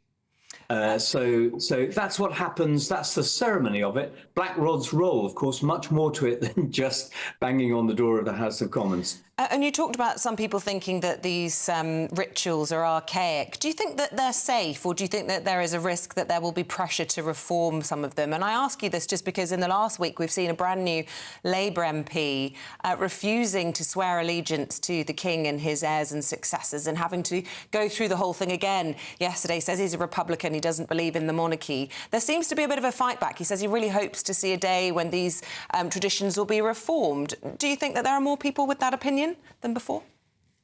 It's not new at all. That debate happens every year. The state opening of Parliament takes place, and I think one of the key, if you want a sort of democratic litmus test of whether these things are going to be reformed or whether they'll continue, then you only have to look at the viewing figures, not just in this country but all around the world. It's the same as changing the guard at Buckingham Palace. Do we need this archaic ceremony going on every day? And the answer is yes. Why? Because it is part of the colourful fibres in the fabric of our country. These are the ceremonies that are traditions, part of our democratic legacy, the heritage of our politics, the heritage of our state, and we like to show them off. We do them well. They are admired around the world, and you know, these are theatrical performances. Make no mistake about it. They have significance. There's meaning. I can talk about why we go through these things, but they are theatre, and they add a bit of colour and style to what is otherwise very dull. You just heard your previous speaker saying what a dull King's speech it's going to be, and it will be, and lots of people will go and put the kettle on whilst the King is reading out the list of government legislation. They want to see the pomp and pageantry, because it's what gets people out of bed in the morning. People turn David, we've got to bring the curtain down on your performance this morning. It must have been lovely, an amazing part of your life to be part of all of that. But David Leakey, former Black Rod, we will say goodbye to you and thank you for your input into all of that.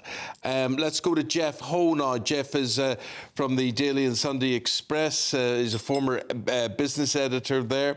And we're talking about the inflation figures, Jeff. So sitting on 2%. Yes, indeed.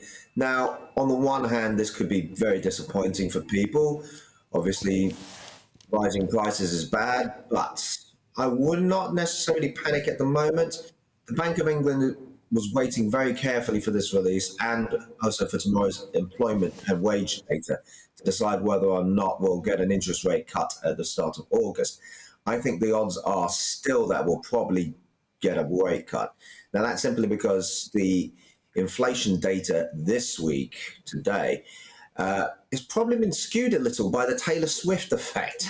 Taylor had a series of concerts here, and a lot of money was spent, which supported pub beer and hotel prices. So I think the bank will look beyond that and probably decide, well, that was just a one-off, Taylor Swift, one-woman economic boost to the country. And they'll look at tomorrow's hopefully softer wage data and employment data and decide, you know what, the time's right now for a rate cut. I've just got some reaction from the government to bring our audience. Darren Jones, he's the Chief Secretary to the Treasury, saying it's welcome that inflation is at target, but we know that for families across Britain, prices remain high. We face the legacy of 14 years of chaos and economic irresponsibility. I just want to ask you about the IMF's forecast yesterday, which were revised in our favour quite significantly, predicting growth to be bigger this year than initially forecast and to be double next year, beating France and Germany, still behind Canada and the US. But this has also got to be welcome news for the brand new government. It is good news for the government. However, for the bank and for the interest rate outlook, they'll be thinking, is this really going to be good enough? Because what the idea is, they want to keep inflation down. Inflation has been hurting people. Inflation has basically made consumer prices 20% higher permanently than they were prior to the pandemic. If growth kicks off again, like the IMF says, and maybe even if it's stronger than that, then that'll actually start the pushing upwards pressure again on inflation. So the bank has a very tricky balancing act here.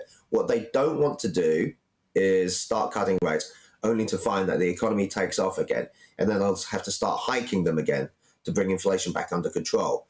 So we are in a very tricky situation here, and it will require a steady hand to get us through this. OK, good to know. Thank you very much, Jeff Ho, former Daily and Sunday Express business editor. Thank you. Other stories that you're waking up to on this Wednesday morning. Spanish authorities have confirmed that the body found in Tenerife yesterday is that of Jay Slater. The 19-year-old disappeared 4 weeks ago after a night out. Court spokesman says he was identified by his fingerprints and the injuries to his body are consistent with a fall from a cliff. To Milwaukee, where day 2 of the Republican Party National Convention will soon be getting underway. Overnight, Republicans lined up to endorse Donald Trump, including his former foe, such as the South Carolina Governor Nikki Haley. Donald Trump has my strong endorsement, period. You don't have to agree with Trump 100% of the time to vote for him. I haven't always agreed with President Trump. But we agree more often than we disagree. A U-turn from the Welsh Labour government as they're set to scrap their blanket 20-mile-per-hour speed limits just a year after they were introduced. Ken Skates, the Welsh Transport Minister, admitted errors have been made with the scheme, which is set to be reversed in September. And a new study from the universities of Cambridge and Bristol has revealed that ultra-processed foods make up nearly 2/3 of the daily calorie intake of children. That's food like ice cream, processed meats, crisps, mass-produced bread, breakfast cereals, biscuits and fizzy drinks. These foods have been linked to poor health through an increased risk of obesity and heart disease.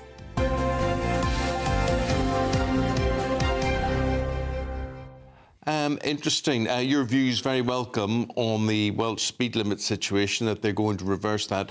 You know, when the Transport Minister says errors have been made, does he not talk about what his judgment?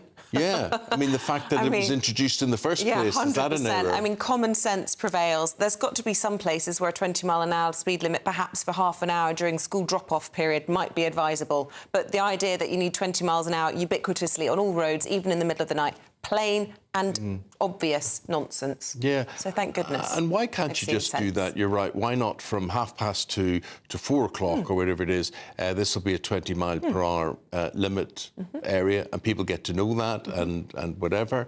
But if you are subjected to really tyrannical speed limits, let us know today what you think is good or bad about them.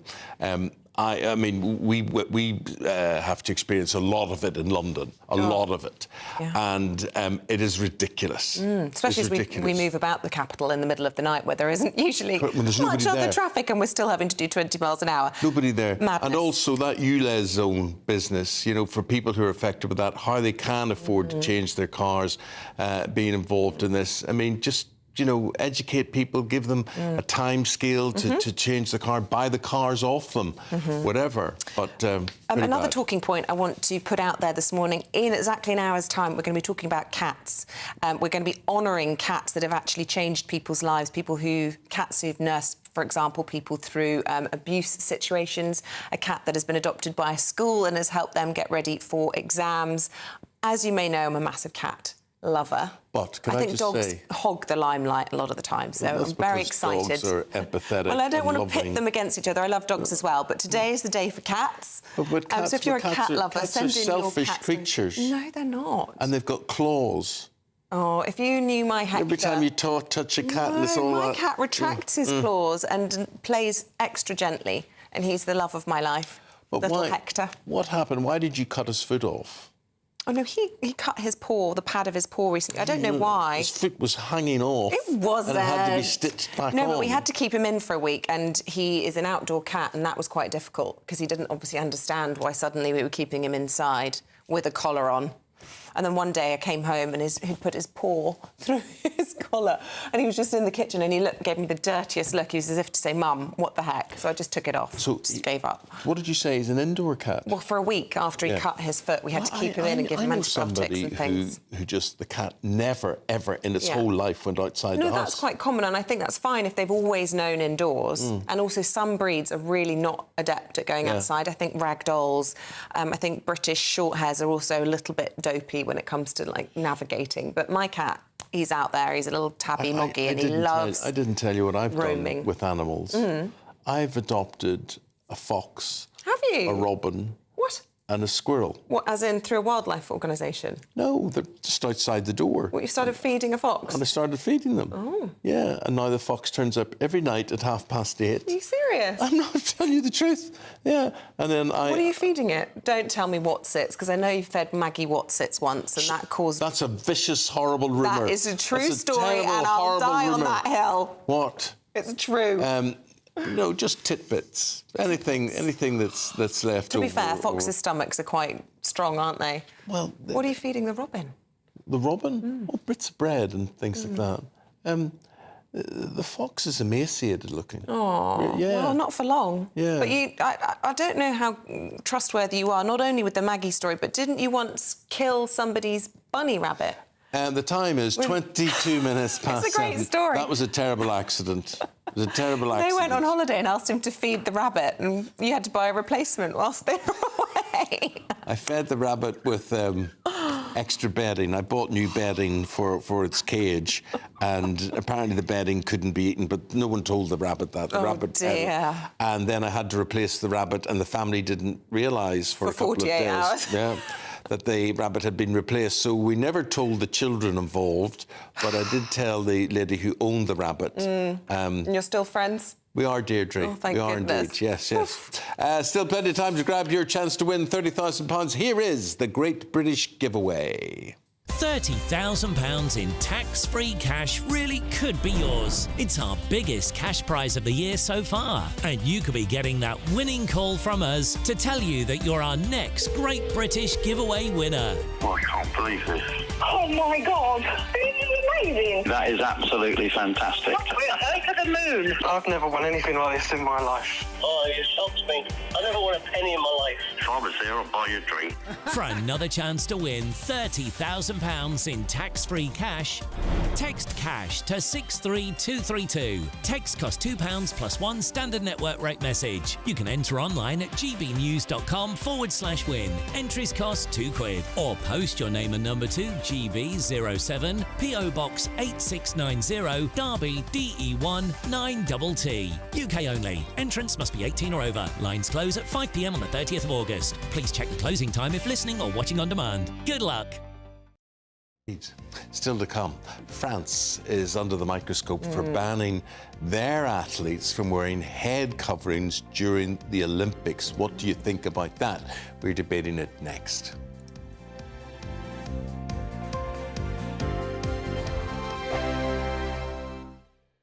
Hi there, I'm Michelle Dewberry and I'm going to take a second to tell you all about my show, Dubes & Co. We start off with the issues of the day. We then bring in both sides of the argument. We get rid of the disrespect. And then you throw me into the mix. And trust me, I'll tell it exactly how it is. And then, of course, the magic ingredient, you at home. We mix it all together and what have we got, in my opinion, the best debate show in town. Monday to Friday, 6 till 7 on GB News, Britain's news channel. Mark Dolan tonight is your weekend dose of news, debate and entertainment. This sounds like a wild conspiracy theory. Don't miss My Big Opinion. Mark Meets and My Take at 10. Democracy is a funny old thing. And we don't do boring, not on my watch. I just won't have it. Go and get another glass of that bubbly, you've earned it. That's Mark Dolan tonight, Saturday and Sunday, 9 to 11, only on GB News, the People's Channel, Britain's news channel. We're proud to be GB News, the People's Channel, and as you know, we always love to hear your views. Now, there's a new way of getting in touch with us at gbnews.com/your-say. By commenting, you can be part of a live conversation and join our GB News community. You can even talk to me, Bev Turner, or any of the members of the GB News family. In the GB newsroom, we bring you the news as it happens. With our team of dedicated journalists across the UK, GB News brings you accurate reporting of the day's topical agenda. When the news breaks, wherever and whenever it's happening, We'll be there. This is GB News. The People's Channel, Britain's news channel.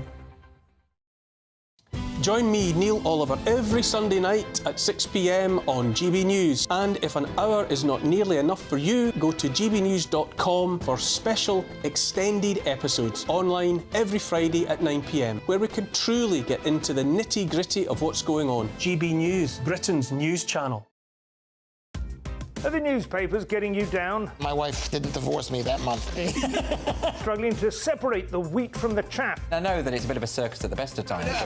Well, don't worry. Headliners has got you covered. We'll take the burden of reading the day's news, and if we get depressed, who cares? It's an occupational hazard, frankly. That's Headliners on GB News from 11 p.m. till midnight, and the following morning, 5 till 6 a.m. on GB News, the comedy channel. Nah, just kidding. Britain's news channel. Join me, Camilla Tominey, for a frank and honest discussion with those in power that cuts through the spin and gets to the heart of the issues shaping our nation. You haven't confirmed that you want to stand as leader, but you haven't ruled it out either. This report basically says that he's not fit to stand trial. Is he indecisive?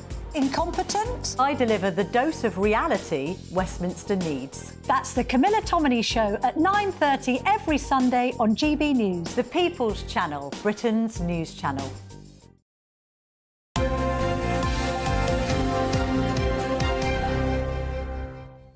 Right, we're not far off the Olympics, are we? But sporting authorities in France are refusing to overturn a ban on hijabs for the French athletes who plan to compete.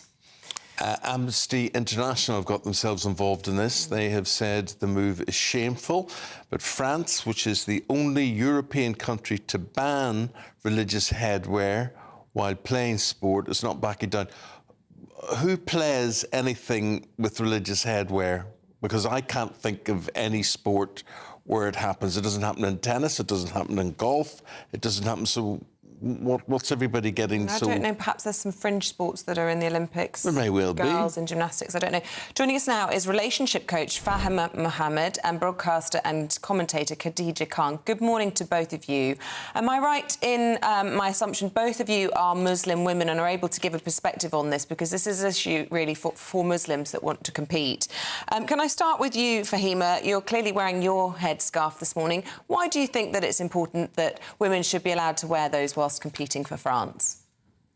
Well, it has happened in the US and it's happened around the globe where women have come out wearing the headscarf and they have competed without restriction. I understand that it may not be the norm for most, but again, we don't want to marginalize and discriminate against anyone competing. And it hasn't hindered the sport. It hasn't actually created any sort of, discourse or any sort of like threat. So I don't understand why it should be. And as you mentioned in the show at the beginning, that people have criticized that because it's actually a right as much as what Amnesty International has said, as well as the UN human rights spokesman has said that no one should impose on a woman what they should and should not wear. And France itself has the principle of laïcité, which is secularism. However, President Macron has definitely, tried to define this term again and again and again. But actually, his fundamental speech has actually mentioned that what it means is that there's a freedom to believe or not to believe. But it's your choice. Or lose at every sport you take part in. So, Fahima, I'm just wondering, if anybody competed wearing the headgear you have, they're not going to win anything. They can't play tennis in it. They can't run in it. They can't do the pole vault in it. If you did the research, you will see that there have people that have even performed in martial arts, which is quite physically contact. But are they winners? Of course, and they have been very successful. I don't believe you, no. I don't believe it. I don't see it. I can't. There is nobody. My sporting knowledge is quite good. There is nobody that springs to mind for me who wears headgear. Well, that's just in your opinion. But if you were to go and search and Google, you will see there are women that actually have performed. And because this is now being, sort of marginalized and criminalized, we're not given the opportunity to actually. Why can't you just take it off for the event? Why can't you just say, right, I'm going to run 100 metres, I'll take this off? It's part of an identity. It's not just religious, and it does not deter the sport itself. It does not make any difference to anyone wearing it. It does. No, anything that impedes an happened. athlete from clocking up faster times and whatever makes a difference. Let's hear from Khadija what she thinks in all of this. A sensational and highly disingenuous headlines such as hijab bans in French sports is used to manipulate the truth of the matter. The media always spins this story as an attack on Islam or an attack on Muslim women's choice, which is highly disingenuous. I think regardless of our opinion of the matter, this discussion should be grounded in truth and facts rather than in falsehoods. This is not a ban on hijab. It is about upholding secular spirit in public services and sports that complies with the laws and tradition of French society and is applied equally to all people.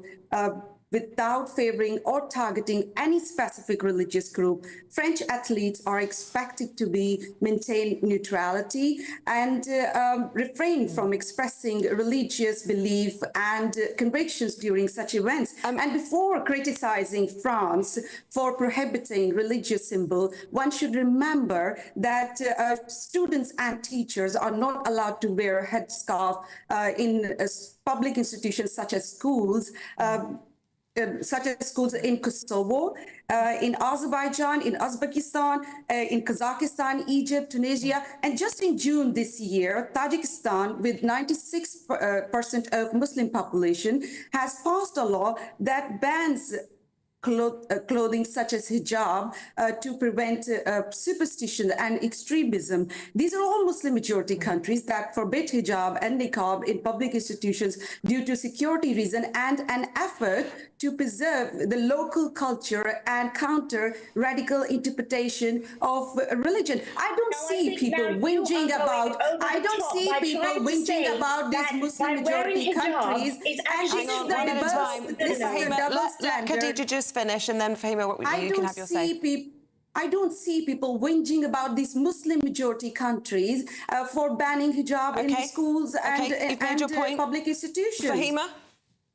Well, you know what? There is global pressure and criticism, even from the International Olympic Organization, because at the end of the day, it does not even go with the core values of the Olympics. They actually do promote inclusivity and diversity, and they celebrate that. And that means that we women who choose to wear it, and just done a research now while you were talking, and there are plenty of women across the globe, including those that are in America, as well as in the Middle East, that have actually won in Taekwondo, in the triathlon, in basketball. There are women wearing hijab who have done so very successfully, and there have been no problems at all. So at the end of the day, I think it is incomprehensible that when female politicians and using the sexism mainly against the Muslim community, which again, it is not being proportionate to what it is for everybody else. Very quick final thought from you, Khadija.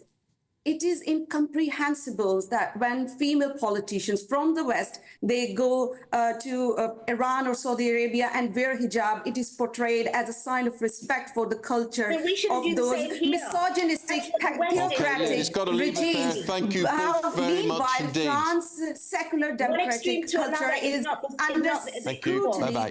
Right, coming up. Sorry, ladies. Yes. Khadija and Fahima, not going to agree there, I don't think. Love to know what you think. GBNews.com. Well, I think, why do I care? I think I don't care. I mean, you obviously will impede yourself in a sporting activity if you choose to wear it, because small margins are everything. And if you're going to give yourself wind resistance, whatever, by wearing headgear that other competitors don't wear, well, that's up to you. Personally, I'm not a big fan of a fully secular society. I would like to be able to wear a crucifix if I wanted to, not be told by the government that I can't. And if I was competing in a race and my family member had given me a crucifix, I would want to wear that because it meant something to me. I suppose it's the same from their religious perspective, that they might want to do that. Why shouldn't they be allowed to? That's my own take on it. I don't particularly like laws that tell me what I can and can't express in terms of religion, but that's my view. Paul Coyte will be expressing his views about who's going to replace Gareth Southgate right after this.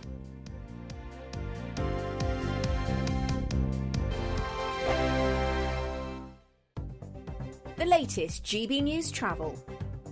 Good morning, I'm Russell Holding. In Derbyshire, the A38 is closed in both directions between the A50 at Toyota Island at Eggington and Clay Mills after an accident in the early hours of this morning. There are queues each way towards the closure and delays as you divert. On the M1 in Bedfordshire, the inside lane's closed southbound just before junction 11A for the A5 north of Dunstable after an accident causing delays. On the M4 in Berkshire, the inside lane is closed eastbound where someone's broken down just after junction 5 at Langley, causing delays. In London, Abington Street is closed off Parliament Square for the state opening of Parliament. Birdcage Walk is also closed. On the M26 in Kent, it's taking nearly half an hour in westbound queues approaching the M25 because of roadworks.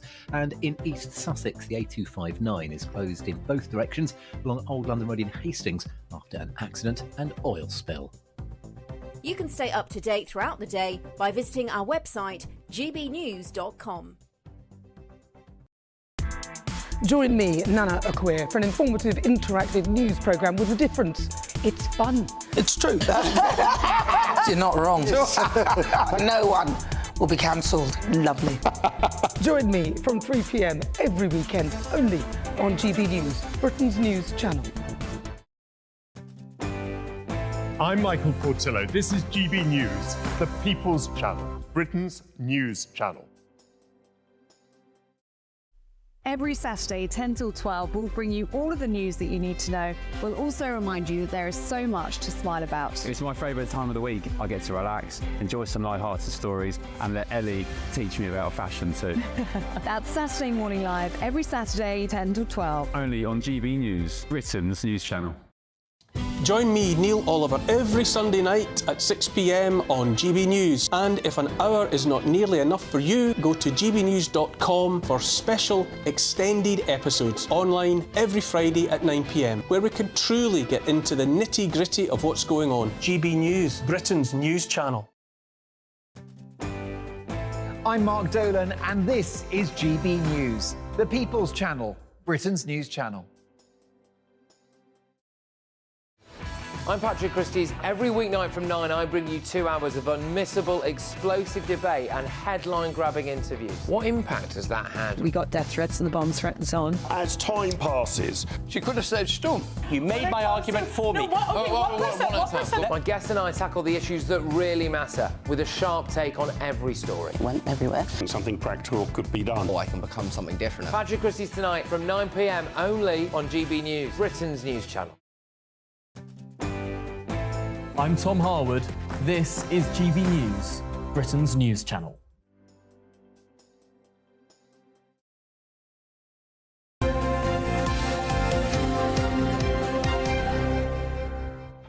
We're talking about Gareth Southgate. Who will replace him? Paul will give you some answers. Well, there's so many runners and riders. We've got former FA executive, worked with 7 England managers in the past, Eamonn. 7? 7 England managers. Adrian Bevington. Morning, Adrian. Good morning, Paul. How are we doing? Really good. Lovely to see you. Thanks for your time.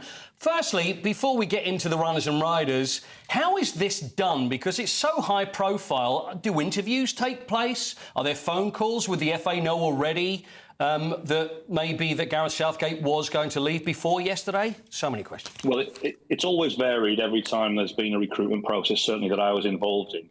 I don't think anyone would have been totally shocked at the FA that Gareth Southgate may have moved on after this tournament. So I'm sure that people like John McDermott, the technical director, with the chief executive Mark Bullingham and the board, will have been preparing for what comes next should Gareth leave.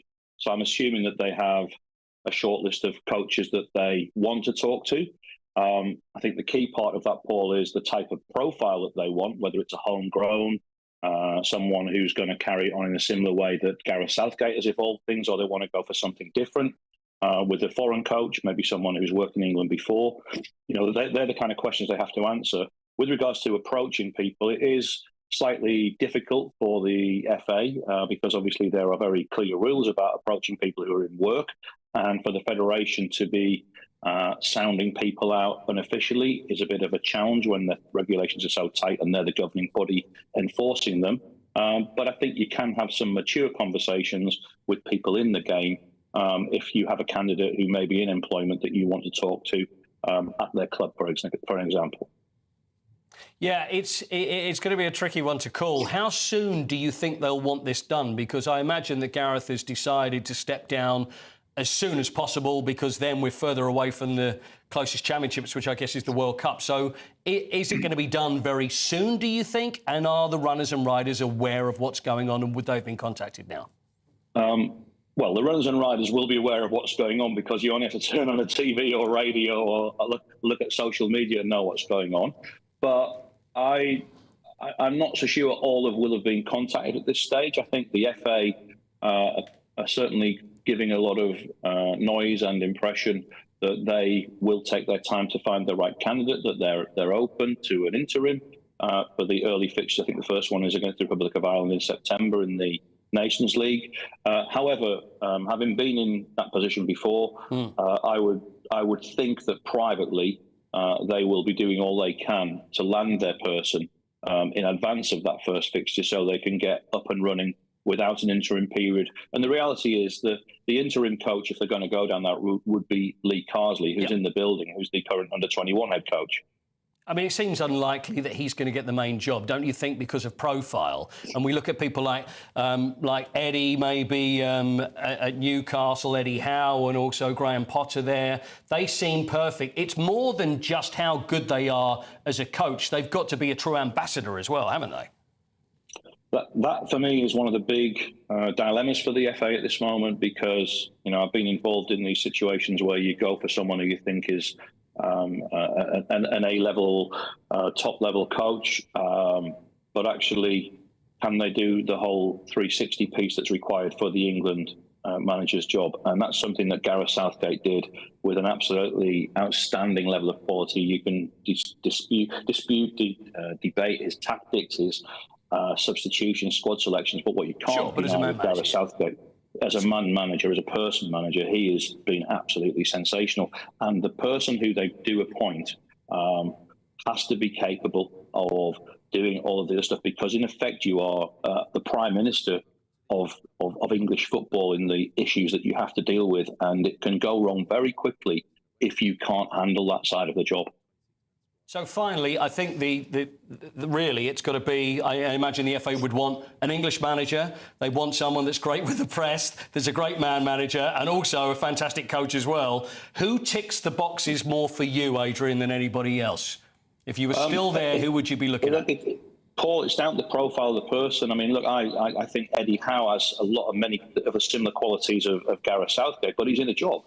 And none of us know at this moment whether Eddie Howe definitely would come to England. And by the way, Newcastle will fight very hard. You know, he's doing a very good job at Newcastle United. They'll fight very, very hard for him. They may decide to go down the Lee Carsley route. I've been down the foreign coach route before. That wouldn't be my preference, because I think the work that's gone in at St George's Park with elite coach development has been so important and invested in so heavily that they've got to really try and find someone from the homegrown batch of coaches that we have to send a clear message out that way. But we do have a Dutch women's coach, so they may choose to go foreign. Well, we'll see. Adrian, really good to speak to you. Thanks a lot for your time. I appreciate it. Adrian Bevington, thanks, Paul. Former executive there at the FA. Interesting, he talked a lot of sense there as well. I think so. Good to get that insight. We'd love to see a Klopp and we'd love to see a Guardiola, but I just don't think that's even feasible. It's not even a possibility. No, we agree. Or you, of course. We'll take a break there. Thanks, Paul. Norman Baker, Paul of London with the papers next. Join me, Camilla Tominey, for a frank and honest discussion with those in power that cuts through the spin and gets to the heart of the issues shaping our nation. You haven't confirmed that you want to stand as leader, but you haven't ruled it out either. This report basically says that he's not fit to stand trial. Is he indecisive? Incompetent? I deliver the dose of reality Westminster needs. That's the Camilla Tominey Show at 9:30 every Sunday on GB News. The People's Channel, Britain's news channel. Martin Daubney, weekdays from 3 p.m. King Charles has launched his own aftershave, costing, wait for it, an eye-watering 135 quid for a 100 millilitre bottle, promising buyers that they can smell just like the gardens of his Highgrove country pile. Now, this is something that Meghan Markle would do, surely not the King. Is this a case of King Charles selling out, watering down the brand just like Meghan? Well, join me now to discuss this is the royal broadcaster Helena Chard. Helena, welcome to the show. Martin, often on the hi. show we've had a pop at Meghan Markle, the Sussexers, for selling out, for flogging strawberry jam, and now the King is flogging Pong. Is this really the right royal thing to do? Do you know what? So the joy of a luxury Highgrove splash, you know, at the end of the day, Highgrove is such a special place, and the Highgrove shop sells amazing things on there. And as we know, the profit actually goes towards charity. So it's the King's Foundation, which was formed in 1986. Profits go towards educational and training, and it's all to do with this sort of sustainable world. But not to forget as well the charitable aspect and the whole ethos of the King's Foundation, and that's so important. This is not just something that's going up on the website and just being sold purely to go into someone's pocket. So I think, all in all, I think everyone should have a look at the Highgrove website and see what's on for sale. I mean, there are lots of really lovely, I think pretty fairly priced products. And even more so, go and see the gardens. As we know, King Charles is a keen environmentalist and the gardens are fabulous. GB News, the People's Channel.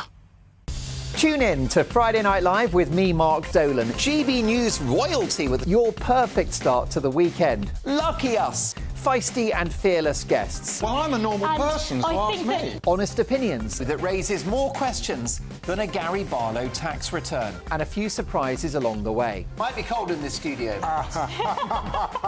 That is Friday Night Live with me, Mark Dolan. 8 to 9, only on GB News, the People's Channel, Britain's news channel.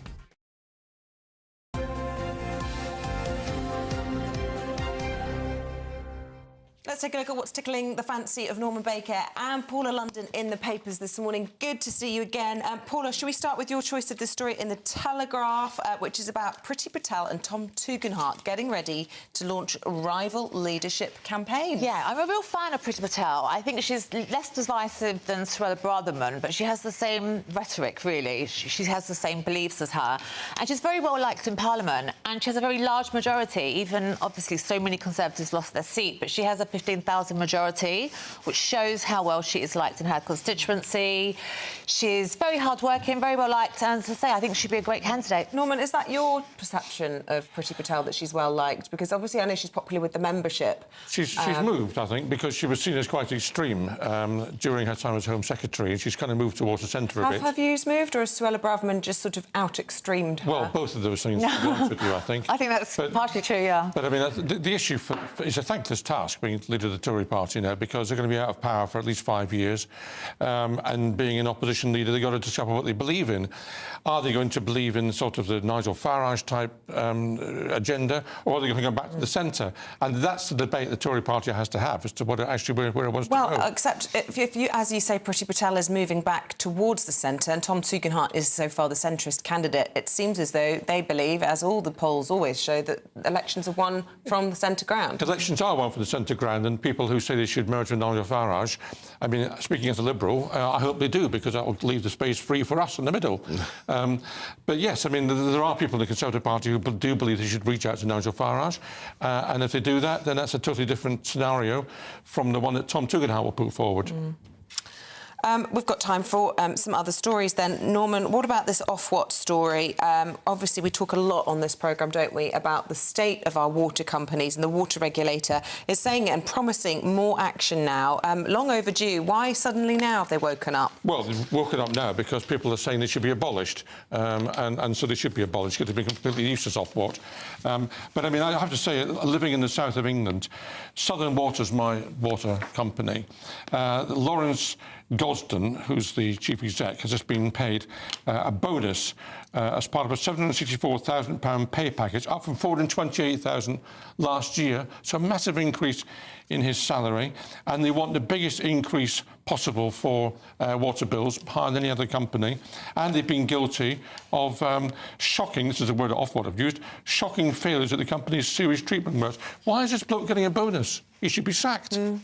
Yeah, I think most people would agree. On that note, we will take a pause because we have a shadow minister standing by, and we may come back to both Paula and Norman. But for now, we say good morning to Chris Philp, who is the shadow leader of the House of Commons. First time we've spoken to you in your new post. Thanks for joining us this morning. What are things like from the other side of the chamber? Well, I've got to say, I prefer the view from the government side. It is quite a shock to the system, going from being a minister in the government, you know, responsible for running a chunk of the country, to now just sort of commenting on what the new government are doing. I came into politics to get things, or public service, to get things done. So it's a bit frustrating.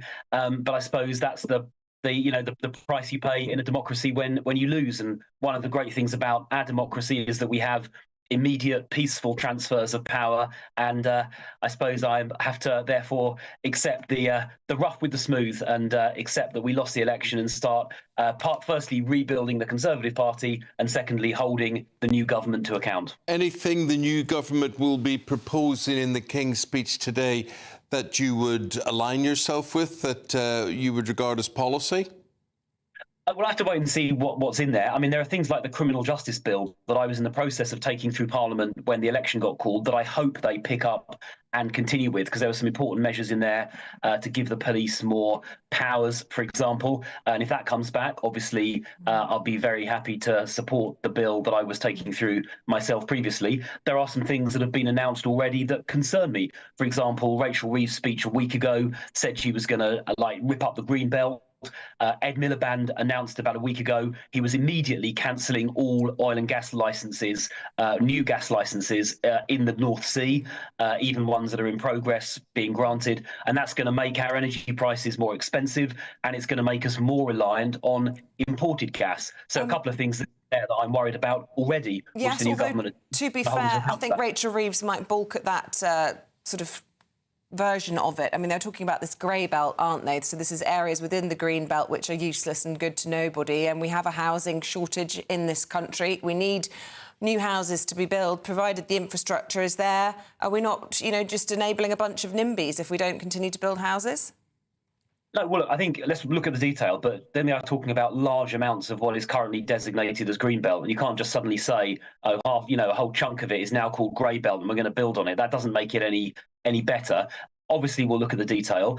You know, we do accept, of course, we need to build more houses. The last government did build 2.5 million more houses, considerably increased the rate of house building compared to what the previous Labour government left behind in 2010. But new homes should be built in the right places. That's things like brownfield sites, and it's things like, you know, building high in city centres like the middle of London, Birmingham, Manchester, Newcastle, Liverpool, and so on.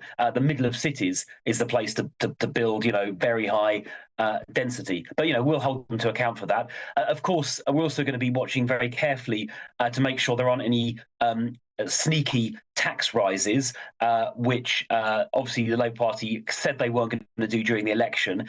This stuff that Rachel Reeves has been saying, claiming that the fiscal position is worse than she expected, is obvious nonsense. The OBR obviously assessed our fiscal position. They published their own forecasts a few months ago that she obviously saw, and we've seen today's inflation figure staying down at 2%, on target, lower than the Eurozone, lower in the USA. Well, this is what I wanted to ask you about, because here we are seeing a new government setting out their legislative agenda. How frustrated do you feel when Rishi Sunak decided to call the election? Because he could have sat on this bunch of figures, which effectively are, you know, your work that we're seeing come through here. You would have had longer with your own ideas and indeed the legislation you said you were working on. Do you still maintain it was the right time to call the election, and could things have been different if he'd held on a bit longer? Well, I was taken by surprise. I always expected and thought that a November date was a better idea.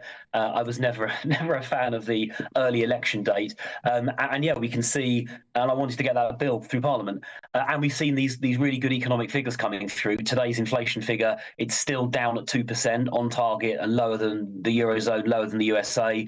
Growth, top of the G7. Unemployment, half what it was under the last Labour government. All of these are really good really strong economic indicators that obviously could have provided us with a boost ahead of an autumn election. But look, that's water under the bridge now. Okay. It's in the past. But what it does mean is Rachel Reeves has no excuse whatsoever for any sneaky tax rises. Well, Chris Philp, we've got to leave it there. Thank you very much indeed for your contribution on this King's Speech Day. We'll leave it there. Thank you very much indeed. Norman and Paula, anything you'd like to say about what Chris Philp had to say there? I thought it was the encouraging thing he said, actually, was that there's been a peaceful transition to power. We do it very well in this country. And when Rishi Sunak lost the election, he made a very gracious speech, I thought, from number 10, and to welcome Keir Starmer and say he was a decent guy. And that's what should happen, and it's a big contrast, I might say, with the attitude of Donald Trump, who refused to accept he'd lost the election in America. Yeah. Yeah, I hope the best for the Labour government. I mean, I do expect the worst, I'm not going to lie, but I am hoping for the best, so we'll see. We'll see. OK, thank you both very much indeed. The guys are going to be back in about 40 minutes' time, and we'll be looking ahead to the whole state opening of Parliament, that from 11 o'clock, and you can catch it all here on GB News. Yes, and not only is that about politics, but of course we get to see the King and Queen wearing the crown jewels, I believe, and it is Her Majesty the Queen's 77th birthday as well. So she'll be celebrating in style, shall we say. Full coverage here on GB News. But for now, a quick last look at the forecast this hour. See you in a moment. The latest GB News travel. Good morning, I'm Russell Holding. The M62 in West Yorkshire is partly blocked eastbound just after junction 24 at Ainley Top, causing queues. On the M1 in South Yorkshire, there are 2 out of 3 lanes closed northbound because of an accident between junctions 32 and 33 from the M18 to Rotherham, causing queues. In Derbyshire, the A38 is closed each way between the A50 at Toyota Island at Eggington and Clay Mills at Burton-upon-Trent after an accident with long delays towards there and as you divert. On the M25 in Hertfordshire, the outside lanes closed anti-clockwise just before junction 25 for the A10 after an accident, with queues back beyond junction 26 at Waltham Abbey. In London on the North Circular, the inside lanes closed southbound where a car's broken down just before Ealing Common, causing queues. And in East Sussex, the A259 is closed each way along Old London Road in Hastings after an accident and oil spill. It's the latest. You can stay up to date throughout the day by visiting our website, gbnews.com.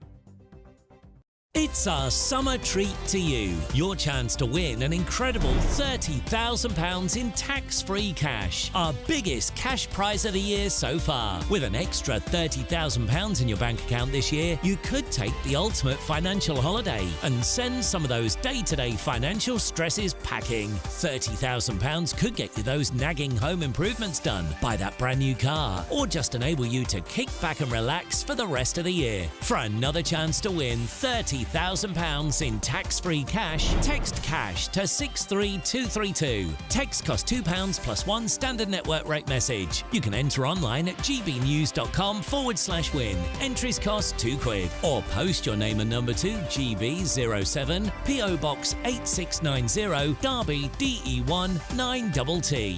UK only. Entrance must be 18 or over. Lines close at 5 p.m. on the 30th of August. Please check the closing time if listening or watching on demand. Good luck. Join me, Nana Akweer, for an informative, interactive news programme with a difference. It's fun. It's true, You're not wrong. No one will be cancelled. Lovely. Join me from 3 p.m. every weekend, only on GB News, Britain's news channel. In the GB newsroom, we bring you the news as it happens. With our team of dedicated journalists across the UK, GB News brings you accurate reporting of the day's topical agenda. When the news breaks, wherever and whenever it's happening, we'll be there. This is GB News, the People's Channel, Britain's news channel.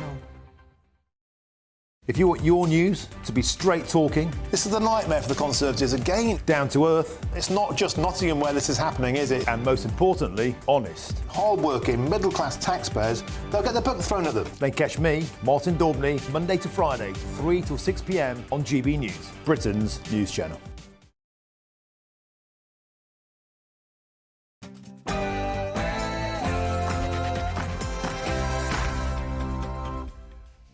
Hello there, very good morning to you. Pomp, ceremony, it's all there in full glory today. Sir Keir Starmer is to outline his government's agenda at the state opening of Parliament. Well, using the King's speech to take the brakes off Britain, he will say. Friends and foes of Donald Trump, let's talk about them. They've endorsed him overnight at the Republican National Convention. Guess who else was there? Boris. Boris Johnson urges him not to forget Ukraine. Inflation figures remain unchanged for June at 2%, but will that be enough to help you with the cost of living crisis? And the nominees for the National Cat Awards have been announced, highlighting the incredible bond there is apparently between cats and their owners. There's a bond between dogs and their owners. Stop it. But, with Gareth Southgate gone, who will be the next England manager? Well, we'll see. The Lionesses have qualified for next year's Euros, just about, and on the eve of the 152nd Open at Royal Troon. Tiger Woods says what he thinks of Colin Montgomery, suggesting that he retires gracefully.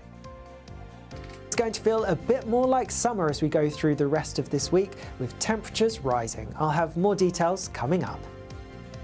1 minute past the hour of 8 o'clock on this Wednesday morning.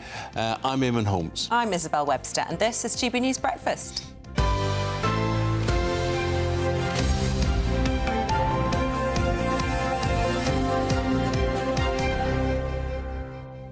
Labour is set to take the brakes off Britain, as they put it, during the King's speech, which is part of the state opening of Parliament today. Well, alongside all the pomp and ceremony of the event, Labour will be outlining their political agenda with 2 weeks, just 2 weeks after coming to power.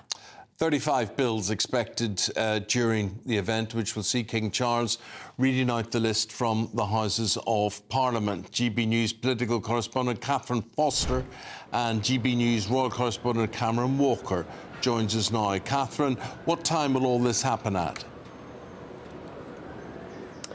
Yes, good morning, Eamonn and Isabel. Well, it all starts at about 9:30 this morning, when there will be a ceremonial search for gunpowder, just to make sure that nobody's trying to blow up the Houses of Parliament again. Then they will take Samantha Dixon, the government whip, will be held hostage at Buckingham Palace till all the proceedings are complete. The King will be arriving around about 11, and the speech will be starting at around 11:30. Now, just to say, it's only 7 months since the King's first King's speech, since I was standing here before, but how times have changed, because this is the first speech by a monarch for a Labour government for 15 years. So a really, really big moment, this, following the Labour landslide just under a fortnight ago. A whole host of bills, and Sir Keir Starmer pinching basically the language of the Brexit vote, saying that new laws will take back control and lay the foundations of real change that this country is crying out for. So everything from a new British energy company, renationalising the railways, major planning reform, because of course the new government have said they're going to build 1.5 million homes, so they really need to get Britain building, as they will say. And things also like Rishi Sunak's smoking and vapes bill likely to be carried through. Also possibly deporting 10,000 foreign criminals that are currently in British jails, the new border security command to crack down on smuggling gangs, and much, much more. So a huge day in Westminster. We will bring you every development as we have it here. Thank you very much, Catherine. Well, let's get the latest from Cameron. A busy week for the royals, and the King and Queen will be sporting their greatest finery today in terms of their crowns. Yeah, absolutely, Isabel. A busy week, a busy summer for the King and Queen. Of course, only the second, as Catherine was saying, King's speech of His Majesty's reign, but he is determined to do his duty amidst his continuing cancer treatment and his busy week this week. And as head of state, it is his duty to formally open each parliamentary session, its traditions and customs, which dates back literally centuries. And he'll be delivering the speech inside the House of Lords chamber, of course, written by the government, but delivered by the monarch. And as Catherine was saying, it's the first Labour government of the King's reign. He will be wearing the imperial state's crown and his royal robes. That imperial state crown, of course, priceless, containing more than 2,800 diamonds. So really a special object. But as well as the King having his work cut out, the army also has their work cut out. We're expecting just over 1,100 soldiers to be lining the routes from the Grenadier Guards, Irish Guards and Coldstream Guards, as well as representatives from the RAF and Royal Navy as well. Close to 200 horses also taking part in this royal procession from Buckingham Palace down towards the Palace of Westminster. And it's going to be the King and Queen riding in the carriage down to Westminster. The Queen, of course, celebrating her 77th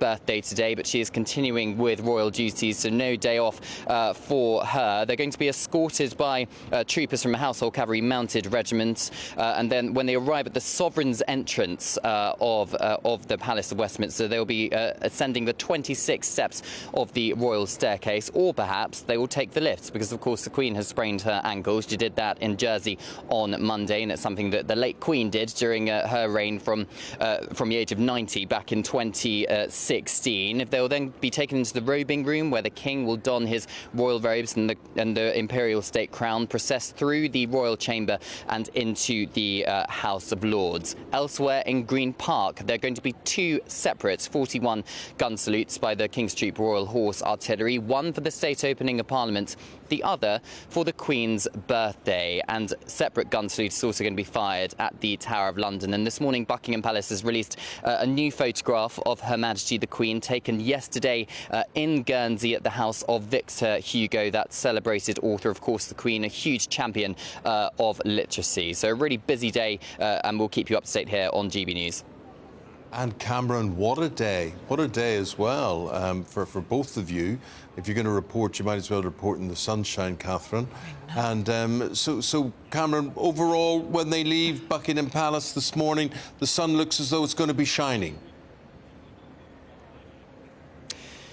Yes, Eamonn, and I think every time I've been here for the last couple of months, I've got incredibly wet indeed. So luckily, the sun is expected to shine all day, which of course makes the carriages and the royal procession look that little bit more special, particularly for the crowds who tend to gather here outside Buckingham Palace. So yeah, it's going to be a pretty special day, and the King and Queen have brought the sun back with them from Guernsey. Well, there was a bit of a damp start for them even as well at the beginning, all the wind and the rain. Thank you both, Catherine and Cameron. We look forward to a full day of coverage from both of you. What are you talking about, the wind and the rain? Did you not see the picture of King Charles yesterday morning with his hair blowing and they had umbrellas I saw everywhere? that yesterday, but are you saying there's wind and rain in the today? Channel Islands, they were being blown to pieces. That's what I was saying. Did I not make any sense? Sorry. The sun At the end, lovely. they got some sun, yeah. Well, it looks lovely this morning. In the Channel That's the main thing, yes. isn't it? To Milwaukee, day 2 of the Republican Party's National Convention is getting underway, and overnight the Republicans have lined up to endorse Donald Trump, and included former foes such as this woman, Nikki Haley. She's the South Carolina governor. Up until now, anti-Trump, she was still standing for election as well. But then she had this to say. Donald Trump has my strong endorsement, period. You don't have to agree with Trump 100% of the time to vote for him. I haven't always agreed with President Trump. But we agree more often than we disagree. Oh, then Boris Johnson turned up on all of this one, former British Prime Minister, and he met with the Donald. Yes, look at them there, both thumbs up, big smiles, and in the photo, Johnson revealed that the pair discussed Ukraine. Now, he claimed that he has no doubt that Trump would be strong and decisive in supporting that country, but that flies in the face, of course, of his appointment of J.D. Vance, who said he did not care what happens. Well, earlier we had a word with the political analyst, Eric Ham. This is what he had to say. What we're seeing here is a party and a group of people who are quickly unifying behind their nominee, Donald Trump. And it looks like this is going to be a party that is going to be unified and together as it heads into these last 3.5 months of this campaign, which is soon becoming a sprint rather than a marathon. And what we're seeing right now is a party that's unifying versus a party that's splintering. Well, I think J.D. Vance he's obviously a political novice, having only been in office for less than 2 years. He's a political lightweight. I don't think, as many people suggest, that he perhaps is a legacy to Donald Trump or MAGA. And I do believe that given his baggage, particularly on issues of women's reproductive health and abortion, I think he's going to be a lightning rod for the Democratic Party with much fodder that they can use both against him as well as the party on their signature issue of abortion that Republicans, or Democrats, I should say, have been very successful at. We know in the United States, Donald Trump has been someone who has created a culture of violence and polarization. And so Donald Trump himself is ground zero with his mocking of the attack on the former speaker's husband, for calling for violence against demonstrators and protesters. And of course, we know what took place on January 6th. And so what we're seeing here is now this violence, this polarization that has been one of the key characteristics of MAGA is now coming full circle. And also, too, Donald Trump being the polarizing figure that he is, I don't think we're going to see it endear him to many voters. I think what we're seeing here is because the polarization in the United States is so stark. I think what you're seeing is people simply moving into their respective camps. And again, as the polls continue to show, this is still a toss-up race with more than 3 months to go. I think there are people who simply who don't like either of these candidates, but who know who both of them are. And I don't think the attempted assassination is going to create sympathy for Donald Trump. What it does is create empathy, because as we know, in the United States, the issue of guns and mass shootings has been something that has been an epidemic in this nation. So there are many people who can certainly empathize with Donald Trump, but that doesn't mean that's going to move them to actually vote for him. We are seeing the number of congressional Democrats and elite donors continuing to call for him to step aside. He continues to say that he is in this race, but clearly what we're seeing here is a schism and a great divide growing within his party. And it seems as though Joe Biden is paralyzed to be able to actually do something about it. And so the question becomes, can he put this back together before their nominating convention, or is this something that's going to continue to be an issue for him heading into the election? Eric Ham for us there. That's the situation in the USA. The situation here at home and the news that you're waking up to. Spanish authorities have confirmed that the body found in Tenerife yesterday is that of Jay Slater. The 19-year-old disappeared 4 weeks ago after a night out. A court spokesperson said he was identified by his fingerprints during the post-mortem, and the injuries to his body are consistent with a fall from a cliff. Millions of people in England have tried and failed to access NHS dentist appointments, according to new analysis from the British Dental Association. New data reveals 13 million people, or 28% of the population, have an unmet need for dentistry. That includes an estimated 5.4 million people who no longer even attempt to make appointments, as they don't believe they could get one. The Welsh Labour government is set to do a U-turn and scrap their blanket 20-mile-per-hour speed limits just a year after they were introduced. The Welsh Transport Minister, Ken Skates, admitted errors have been made, which things are set to change in September. And a new study from the universities of Cambridge and Bristol has revealed that ultra-processed foods make up nearly 2/3 of the daily calorie intake of children. Foods like processed meats, crisps, mass-produced bread, breakfast cereals, biscuits and fizzy drinks. These foods have been linked to poor health through an increased risk of obesity and later heart disease.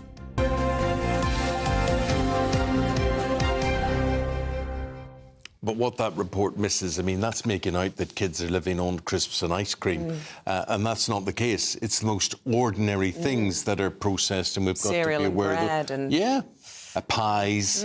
Goodness knows what. You lift anything, it's processed. As a matter of fact, if you buy anything out of a supermarket and you're not like you, what was that show? The Good Life. The Good Life. Yeah, you're I'm trying. You're I'm trying. like Penelope I need some Keith. animals now. Yeah. I have some chickens in the garden, but I've got enough going on. But I do like growing my veg. Yeah. So what do you do? Do you have to rely on? So would you ever eat the chickens? Would I? Yeah. Yeah. Would you? I don't know. I don't know. I'm not a vegetarian. Have your chickens got names? I don't have chickens. I thought you said you had chickens. Well, I might do chickens one day. But would you eat them then? I don't know. Well, you couldn't sit and call if they're Clarence, busy laying come the here. eggs, then no, I'd keep them laying. But if they stop laying, coq au vin. Coq au vin. Alex Burkle with the weather. A brighter outlook with Box Solar, sponsors of weather on GB News. Morning. Here's your latest GB News weather forecast coming to you from the Met Office. Yes, there will be some wet and windy weather pushing into northwestern parts later on, but for many, today it is a fine and sunny picture. Yes, plenty of blue skies around first thing, and there will be lots of sunshine to come as we go through the day, though some cloud bubbling up and also a scattering of showers around. The showers could be quite hit and miss in nature, so many of us will avoid them, and they don't look especially heavy, especially compared to some recent days. Temperatures, especially in any sunshine, will be getting a bit higher than they have been recently. Highs of around 25, possibly 26 Celsius, and quite widely, we're looking at high teens or low 20s. As we go through this evening, and for many, it is looking largely dry. 1 or 2 showers continuing perhaps across some parts of England and Wales, but most places having a decent end to the day with some late sunshine as well. A different story further north, though. A bit more cloud pushing into parts of Northern Ireland, the winds picking up here, and a similar story for western parts of Scotland out towards the Outer Hebrides and elsewhere across Scotland. Perhaps a few more showers possible than further south, but also some sunny spells to end the day here. Through the night, we are going to see the cloud, the blustery winds and the rain spilling a little bit further eastwards across much of Northern Ireland, across parts of Scotland and perhaps into far western parts of Wales too. Elsewhere across other parts of the UK, it should stay dry overnight and there will be some clear skies, but because we have some relatively warm air across the country, temperatures aren't going to drop much. So a pretty mild, warm start to the day on Thursday. As we go through Thursday itself, more wet weather towards northwestern parts, some blustery winds and the rain continuing especially across western parts of Scotland. Could see some totals building up, but across the rest of the country, across particularly England and Wales, lots of fine sunny weather yet again. Temperatures could be a touch up on today, but it's likely to be even hotter by Friday. Could get into the low 30s. Bye-bye. That warm feeling inside from Boxed Boilers, sponsors of weather on GB News.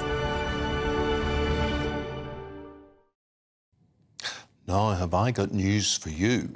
Still plenty of time to grab your chance to win £30,000. I'll say it again, I kid you not. £30,000, and it is the Great British Giveaway. Here's how you can win.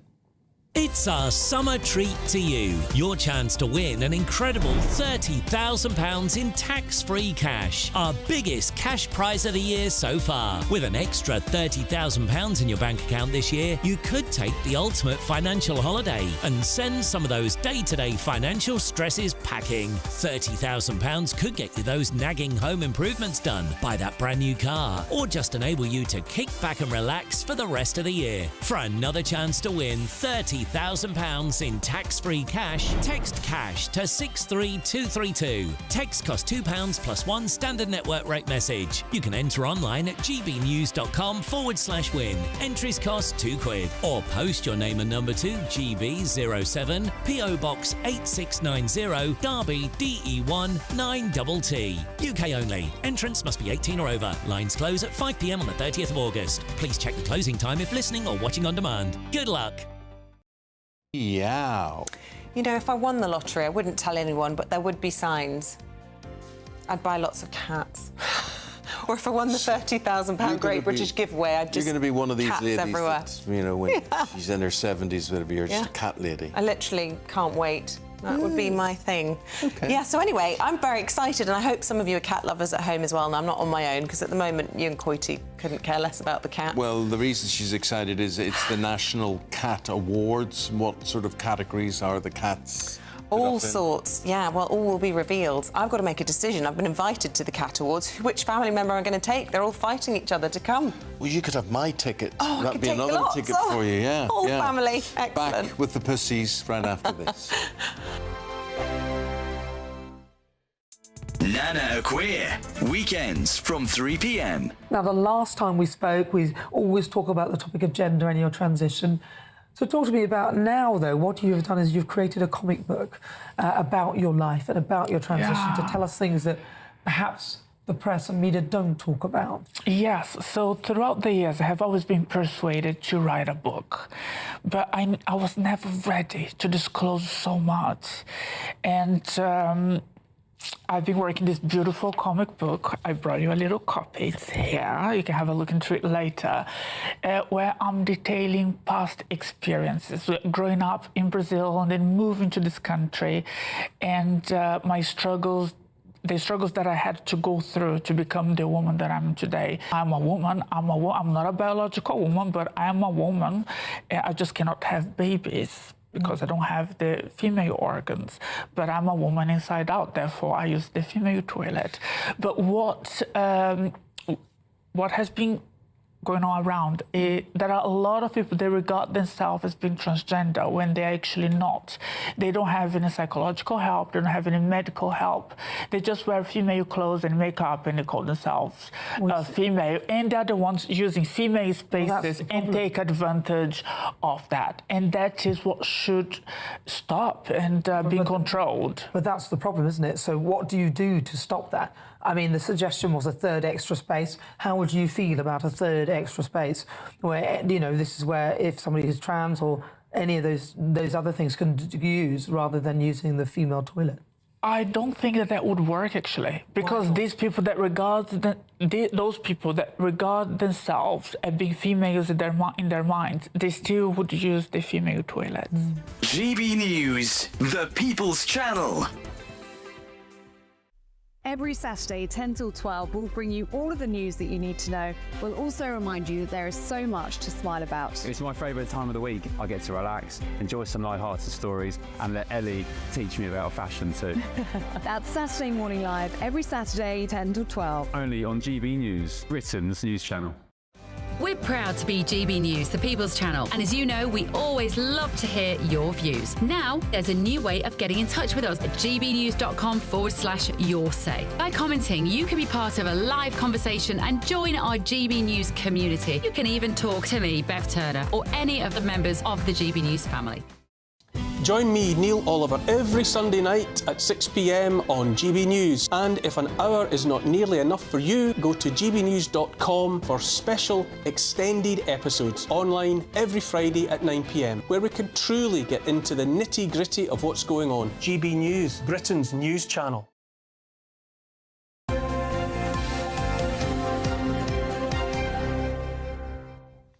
Power of animals. We're talking about the National Cat Awards. Today they're looking for nominees and we're going to tell you about those. But Elaine, good morning to you. Thank you for your story. Elaine is a cat and the cat's called Fifi. Fifi always sits on my lap in the morning to watch GB News. That's very good. That's very good. Good morning to Fifi then as well. But then what happened one morning?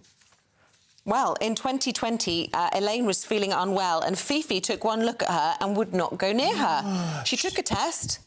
And it was COVID. For 9 days, she tested positive, and Fifi would have nothing to do with me and give me a wide berth. On day 10, before I took another test, Fifi came and sat on my lap again. And I knew immediately that the test would be negative, which, indeed, it was. Absolutely amazing. And incidentally, Fifi is 20 years old. Have you a picture of Fifi? We don't have a picture of Fifi. We have a picture of William, who is Leslie's cat, who looks a very lovely white... I think, well, there's black and white in our picture. Is he white? Yes. Oh, wow. That's almost like a sort of fabulous cat. Very and then nice. we've got Finn. Finn looks sort of orientally. Perhaps there's a Burmese or something like that. Lovely cat. Yeah. And I Good believe stuff there. we might have some pictures of Hector, my cat, just, you know, just out of interest, because he's just a humble moggy. This is Hector. Look at him. Isabel's. Like, as such as his camouflage there, I could hardly see him. Oh, look. Yeah.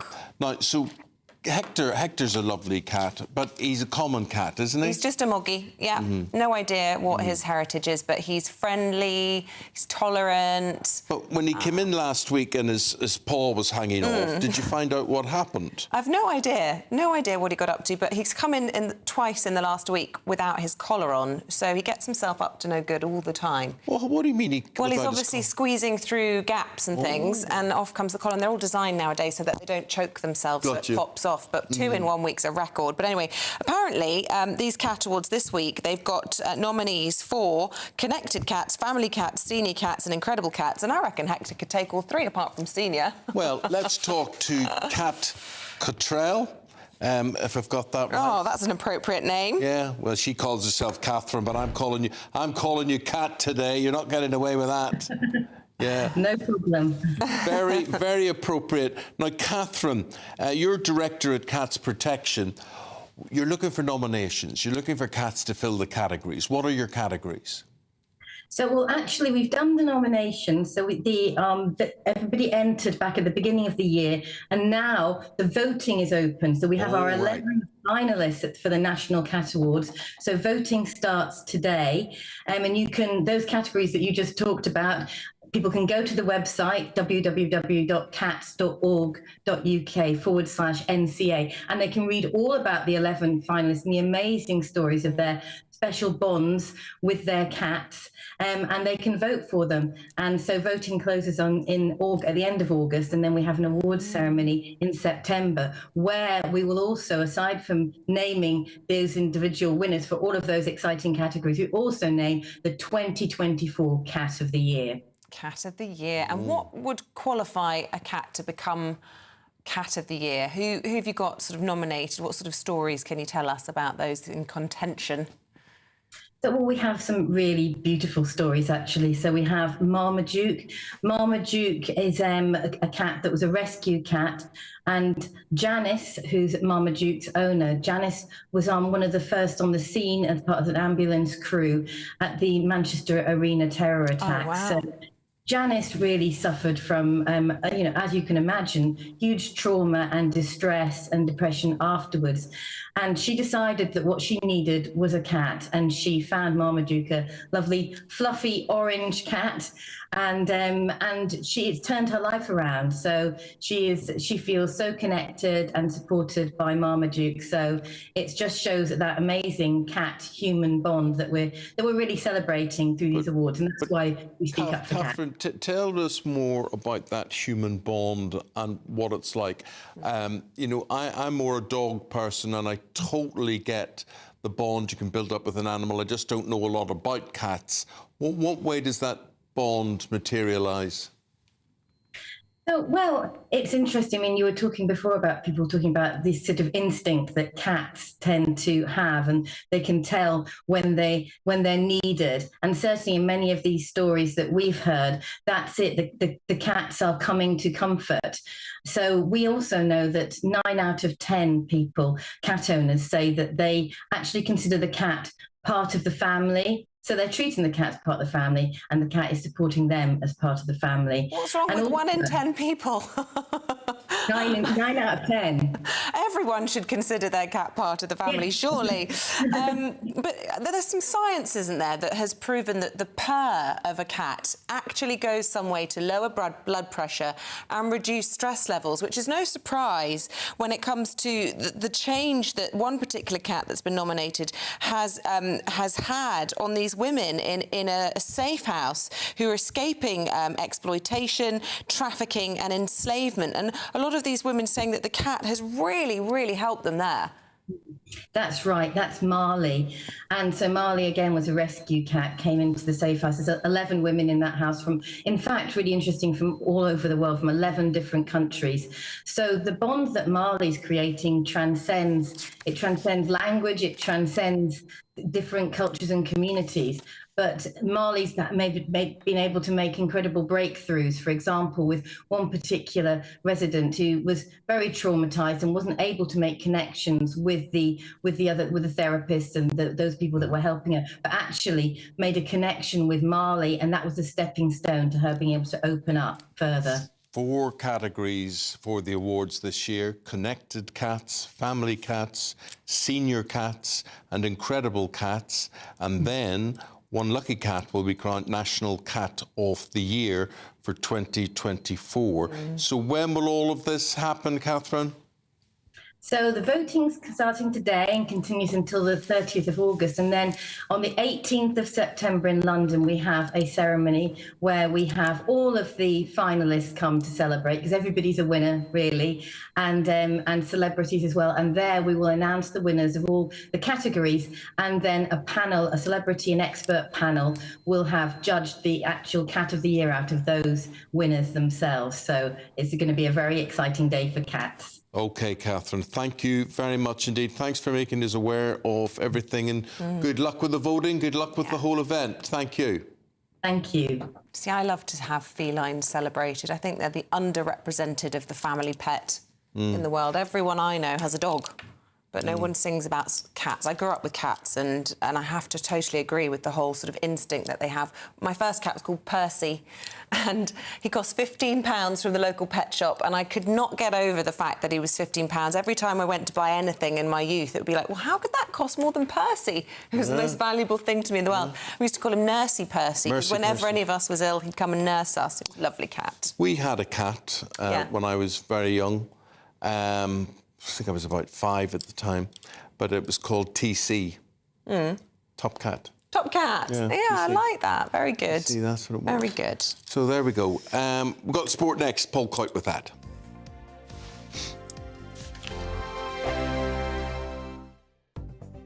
The latest GB News travel.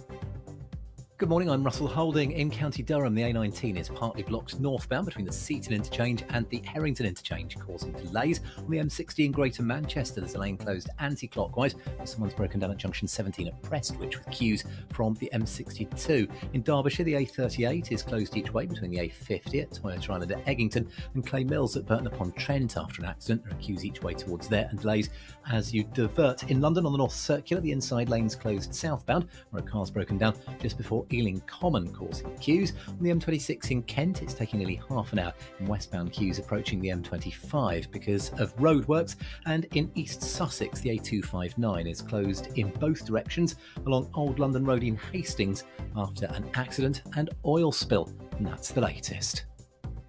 You can stay up to date throughout the day by visiting our website, gbnews.com. Tune in to Friday Night Live with me, Mark Dolan. GB News royalty with your perfect start to the weekend. Lucky us! Feisty and fearless guests. Well, I'm a normal person, so ask me. Honest opinions that raises more questions than a Gary Barlow tax return. And a few surprises along the way. Might be cold in this studio.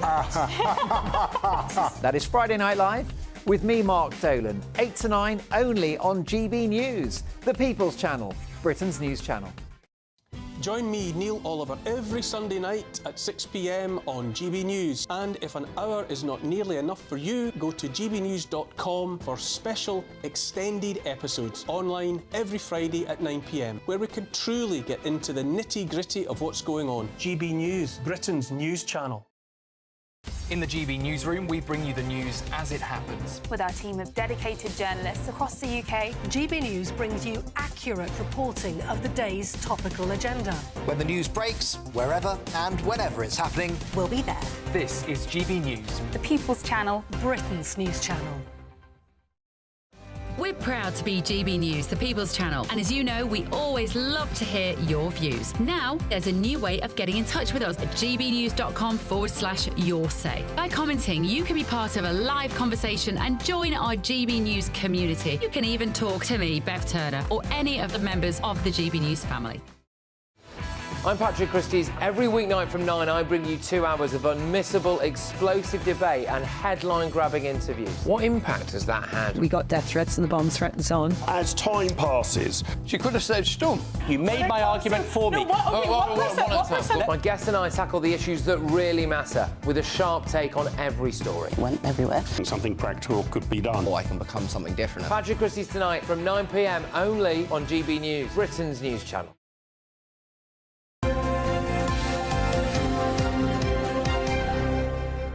The latest now from the world of football with Paul and the runners and riders for Gareth Southgate's job. Right, so let's have a look here. We spoke to Adrian Bevington, former director of the FA, a little earlier, and he's been involved in these decisions in the past. Agrees that probably an English manager is going to be what the FA want, so that narrows it down. I think Jurgen Klopp would be great. I think it'd be great, but mainly because I've heard of him. Jurgen Klopp would be a great England manager, but I don't think it's going to happen. He lives in Mallorca now. He's only just left Liverpool. He wants to get away from it. He'd be a great manager. Whether he'd be a great England manager is a different thing. Can you imagine, though, if something goes the wrong way, he's not really going to be the person with the stiff upper lip, is he? Going to say, what do you think? Well, I think it'd be great entertainment to have him as England manager. He would be. But anyway, it ain't going to be him. Honestly, there's no way it's going to be Mainly him. probably price. Was he just... Well, that's part of it as well. Yeah. That's part of it as well. I mean, entice him from retirement. It's only £5 million a year. It's just peanuts. Eddie Howe is very likely. He's probably the bookie's favourite, but he's already in a job at Newcastle at the moment. Whether he's going to leave Newcastle certainly won't want him to leave. There is, I think it's a £5 million payoff which would have to be made if he does leave, which is worth doing. As far as the FA is concerned, Graham Potter is the other one, who was at Brighton, went to Chelsea, didn't go well at Chelsea, but still a very good prospect. There's Graham there. I think they're the two favourites. And then we go down to Thomas Tuchel and Mauricio Pochettino. Is Big Sam in the running? Big Sam is always in the running. It doesn't matter what job, whether it be in football, whatever it be, Big Sam's always going to be there. But we know Big Sam did leave under a cloud last time, didn't he? So when he was five minutes, I think he was England manager. So they're not going to go back to Big Sam. So we'll have to see. So hopefully it'll be sooner rather than later. The first friendly, I think, is in September.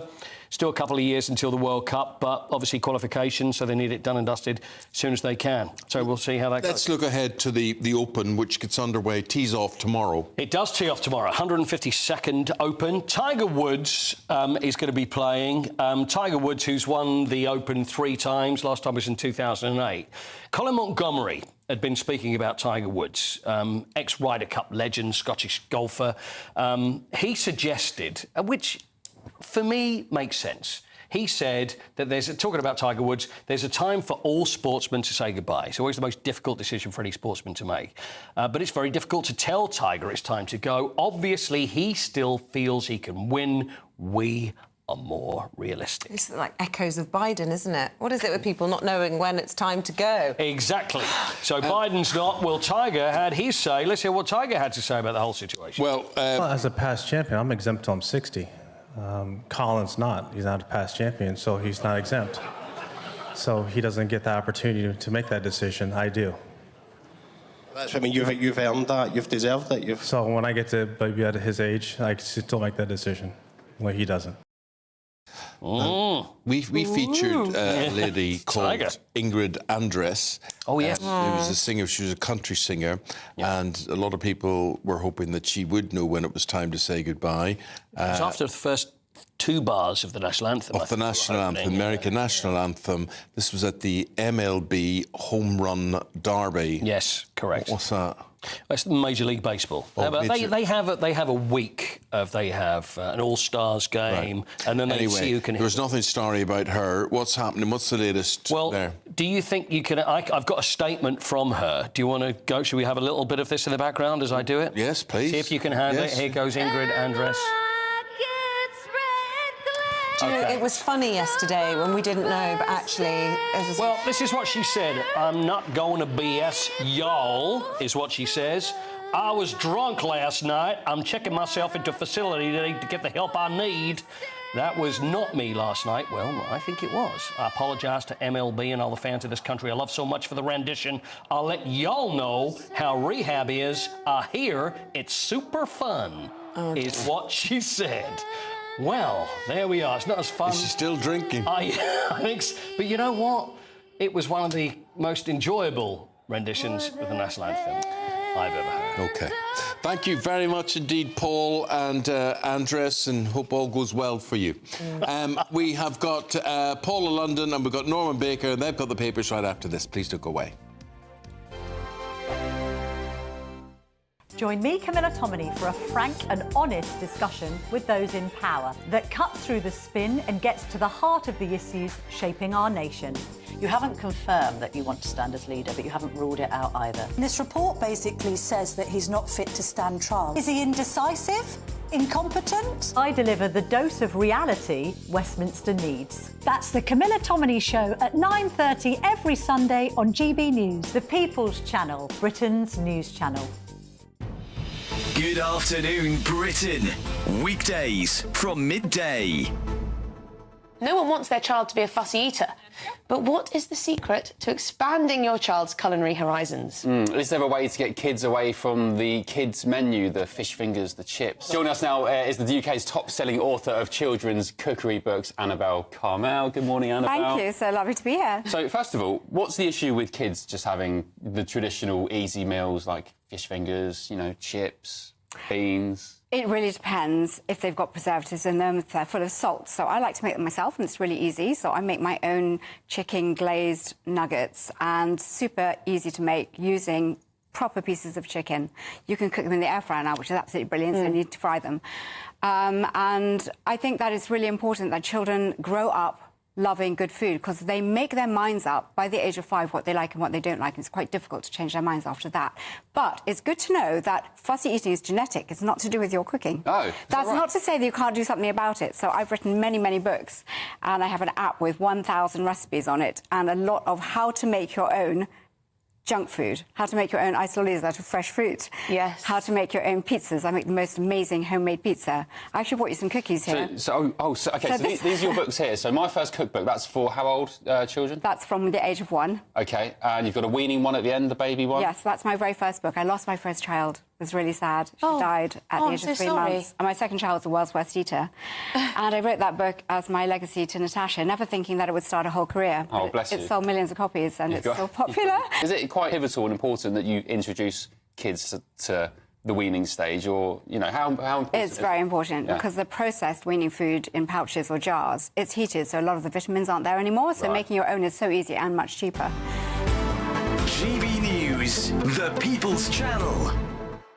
Hi there, I'm Michelle Dewberry, and I'm going to take a second to tell you all about my show, Dubes & Co. We start off with the issues of the day. We then bring in both sides of the arguments. We get rid of the disrespect, and then you throw me into the mix. And trust me, I'll tell it exactly how it is. And then, of course, the magic ingredient, you at home. We mix it all together, and what have we got? In my opinion, the best debate show in town. Monday to Friday, 6 till 7 on GB News, Britain's news channel.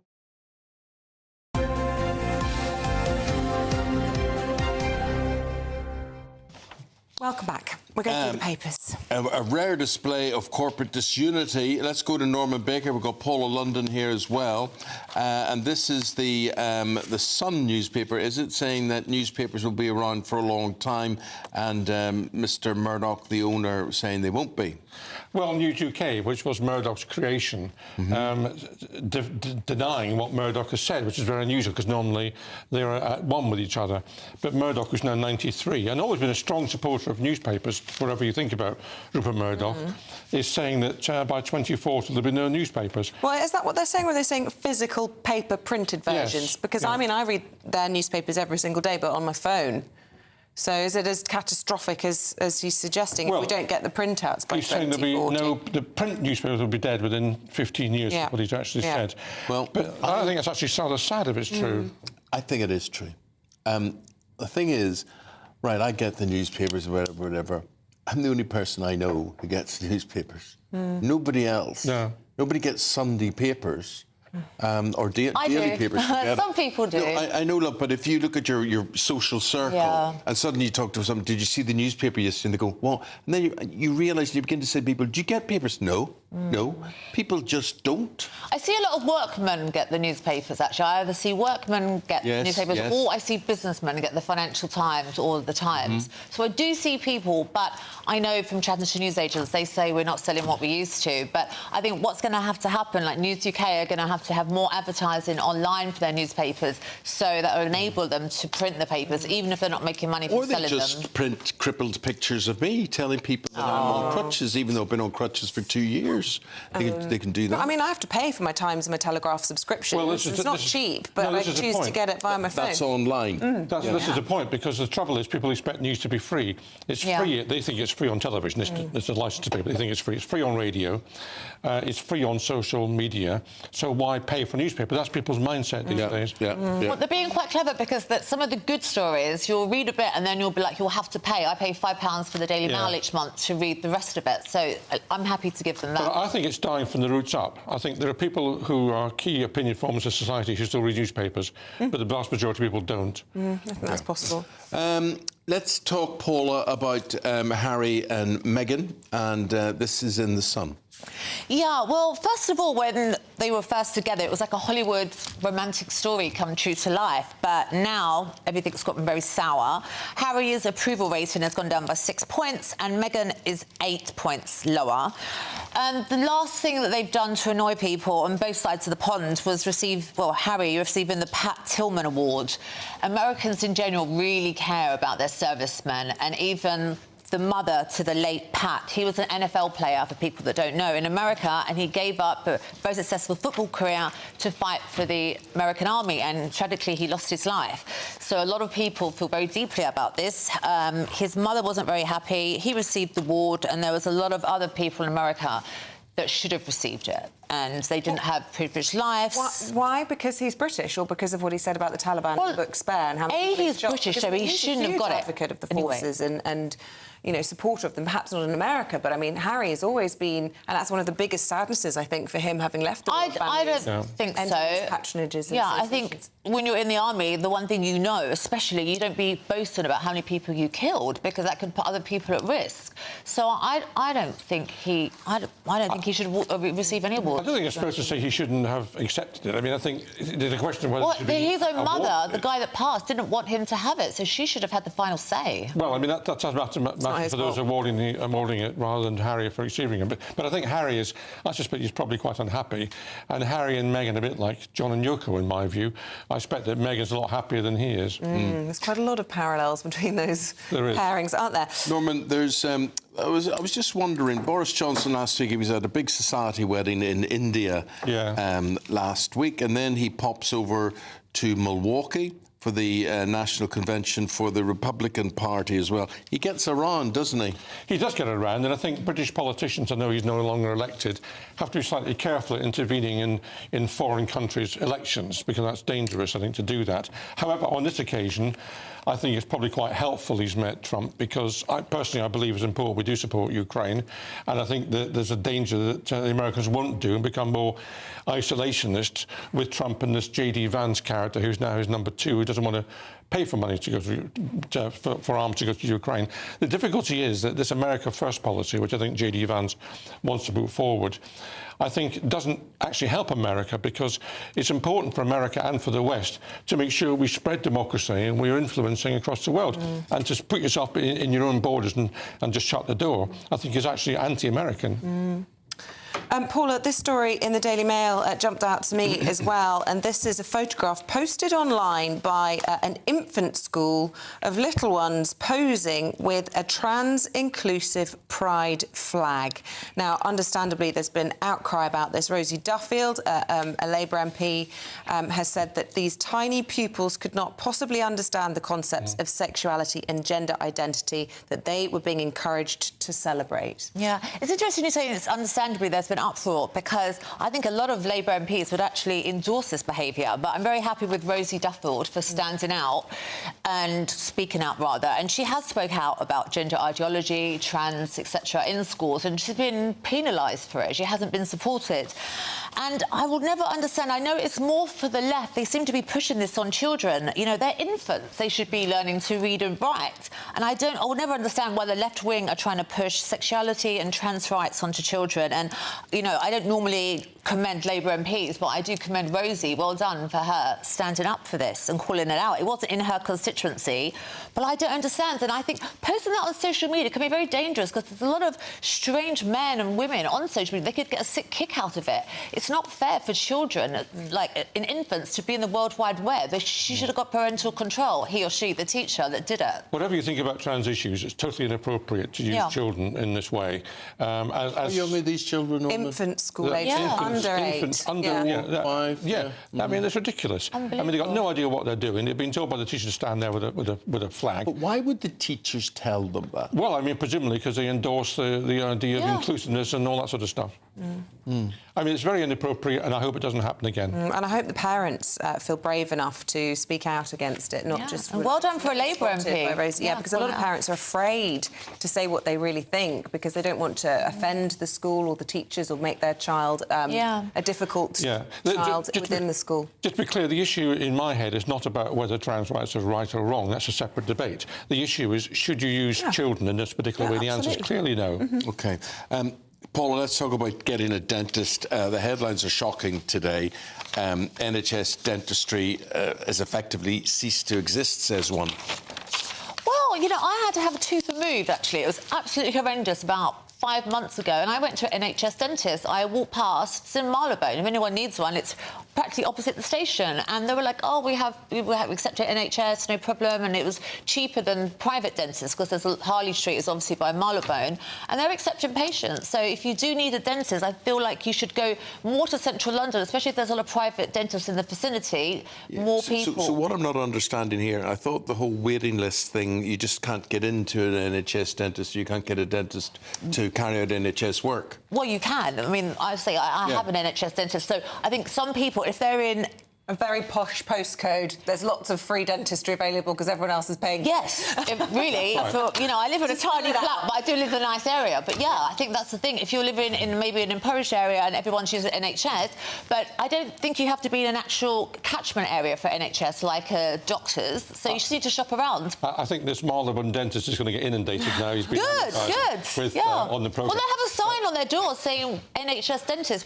You can become our patient. I mean, I think the two things about the NHS dentist thing. First of all, it's very hit and miss. There are some parts of the country where you can get an NHS dentist, other parts are complete deserts and you can't find any at all. So that doesn't work. The other thing is some of the treatments on the NHS are not what you actually want, because they won't spend, they haven't got the time or the money actually as a consequence of what they're paid to do some of the treatments which you would get privately, and therefore they will, for example, go for extractions when it's possible to save your teeth, but they haven't got the resources to do that. So it's a second-class service compared to what you get privately. Did you feel you had a second-class service? Well, to be honest with you, most of my teeth, the crowns, and the back teeth were normal. That's when I had to have one removed, and I need 2 more fillings as well. I don't think I had a great service because it was horrendous. Sorry if anyone needs to have a tooth.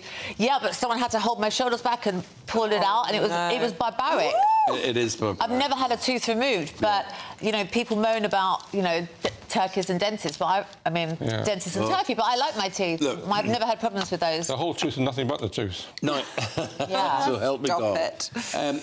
We're talking just after 9 o'clock. We're going to be talking about this latest row behind the scenes at Strictly, and the BBC being the BBC, of course, are right down on top of every inch of this, and they're implementing chaperones to take care of the contestants from here on in. Do you think, Paula, this would present them with a difficulty in actually getting contestants? I think it's very, very interesting what's going on at the moment. I don't know if you've read the latest. The guy that apparently allegedly kicked the Zara girl, Zara, he now wants to sue BBC because he said he wasn't looked after. His mental health wasn't looked after. Oh, goodness. So they're trying to blame it on him, and then they're trying to push it back. But then I feel like they're thinking the celebrities, per se, they are more protected. But then some of these dancers are kind of like celebrities themselves. Of course they are. And if they want to win, they're obviously putting a lot of pressure on the dancers, because if they win, they're probably going to get another season. But you see, this is very difficult. This is the thing, Norman. People, viewers at home, just think that magically someone, say it was myself or you, wouldn't be particularly talented in that way, and yet suddenly you become this expert dancer from one Saturday to the next. It requires a lot of hard work. It does require hard work. It requires a lot of training, and people don't suddenly go from 0 to 100 in no seconds. They just don't. Yeah. But also, let's not pretend showbiz is this big cuddly game. You know, it's a brutal ratings war. That spot on a Saturday night is coveted. Yeah. If there is a dancer on there that gets the ratings, they will tolerate bad behaviour, quite frankly. Yes. And it's probably a long time coming in some of these cases to call it out. There are bigger headlines to come on this story. Well, I think there's a third dancer there are allegations around. We don't know who it is. On your point, it's just like Hollywood. The same thing in Hollywood. Yeah. I think some celebrities can be divas, though, like we all know. So they're not used to someone bossing them around, like, come on, we need to do this again and again. So they used to be treated with kids' gloves. Though, from what I can tell, that we see of her on reality TV, she's not a very good dancer, which might have been the problem. She was pretty much... And if you're rubbish and somebody tells you you're rubbish and they say, come on, do it again. I mean, you might crack on that, depending... You might call that bullying when it's not, as well. Yeah. Paula, Norman, it's been a pleasure. And that suit, I think you can't quite get over it this morning. Thank you both very much indeed. Can we get over the weather? Here's Alex Burkill. A brighter outlook with Box Solar. sponsors of weather on GB News. Morning. Here's your latest GB News weather forecast coming to you from the Met Office. Yes, there will be some wet and windy weather pushing into northwestern parts later on, but for many, today it is a fine and sunny picture. Yes, plenty of blue skies around first thing, and there will be lots of sunshine to come as we go through the day, though some cloud bubbling up and also a scattering of showers around. The showers could be quite hit and miss in nature, so many of us will avoid them, and they don't look especially heavy, especially compared to some recent days. Temperatures, especially in any sunshine, will be getting a bit higher than they have been recently. Highs of around 25, possibly 26 Celsius, and quite widely, we're looking at high teens or low 20s. As we go through this evening, and for many, it is looking largely dry. One or two showers continuing perhaps across some parts of England and Wales, but most places having a decent end to the day with some late sunshine as well. A different story further north, though. A bit more cloud pushing into parts of Northern Ireland, the winds picking up here, and a similar story for western parts of Scotland out towards the Outer Hebrides, and elsewhere across Scotland, perhaps a few more showers possible than further south, but also some sunny spells to end the day here. Through the night, we are going to see the cloud, the blustery winds and the rain spilling a little bit further eastwards across much of Northern Ireland, across parts of Scotland and perhaps into far western parts of Wales too. Elsewhere across other parts of the UK, it should stay dry overnight and there will be some clear skies, but because we have some relatively warm air across the country, temperatures aren't going to drop much, so a pretty mild, warm start to the day on Thursday. As we go through Thursday itself, more wet weather towards northwestern parts, some blustery winds and the rain continuing, especially across western parts of Scotland. Could see some totals building up, but across the rest of the country, across particularly England and Wales, lots of fine sunny weather yet again. Temperatures could be a touch up on today, but it's likely to be even hotter by Friday. Could get into the low 30s. Bye-bye. That warm feeling inside from Boxed Boilers, sponsors of weather on GB News.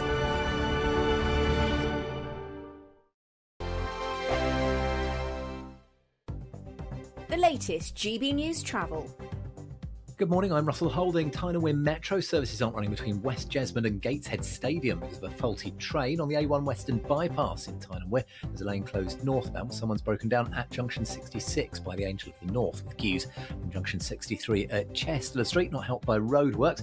County Durham, the A19 is partly blocked northbound between the Seaton interchange and the Herrington interchange, causing delays. In Derbyshire, the A38 is closed each way between Toyota Island, Eggington and Clay Mills at Burton upon Trent after an accident with long delays towards there. And as you divert in London on the North Circular, the inside lane's closed southbound with someone's broken down just before Ealing Common, causing queues. On the M26 in Kent, it's taking nearly half an hour, and westbound queues approaching the M25 because of roadworks. And in East Sussex, the A259 is closed each way along Old London Road in Hastings after an accident and oil spill. That's the latest. You can stay up to date throughout the day by visiting our website, gbnews.com.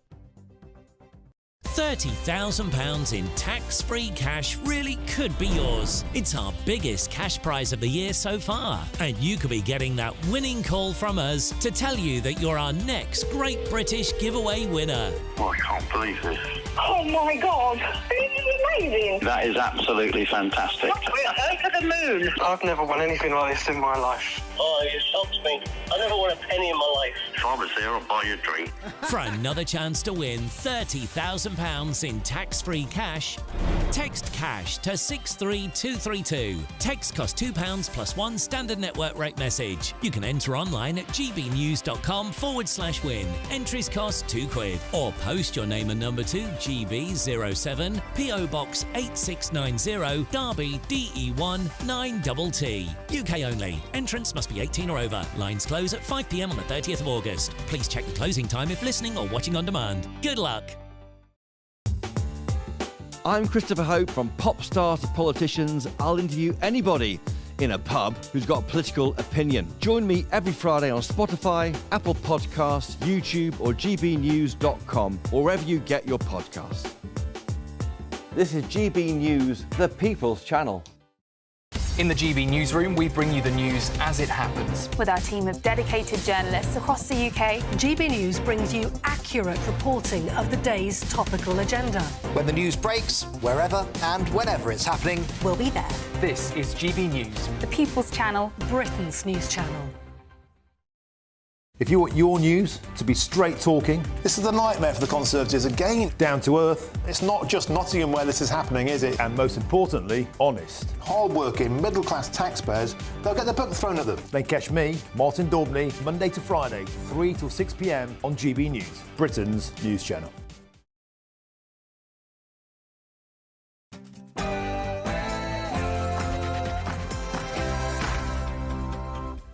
Good morning. Pomp and ceremony in full glory. Sir Keir Starmer to outline the government's agenda at today's state opening of Parliament. Using the King's speech to take the brakes off Britain. In other news, friends and foes of Donald Trump have endorsed him overnight at the Republican National Convention. As the former Prime Minister Boris Johnson's urged him not to forget Ukraine. Inflation figures remain unchanged from June. They sit at 2%. But will that be enough to help you with your cost of living? And the nominees for the National Cat Awards have been announced today. And thank you for sending in lots of your wonderful pictures of pets. We'll be reflecting those in the next half an hour. It's going to feel a bit more like summer as we go through the rest of this week, with temperatures rising. I'll have more details coming up. Well, 9 o'clock, coming up to 1 minute past 9. A very good morning to you. I'm Eamonn Holmes. I'm Isabel Webster, and this is GB News Breakfast.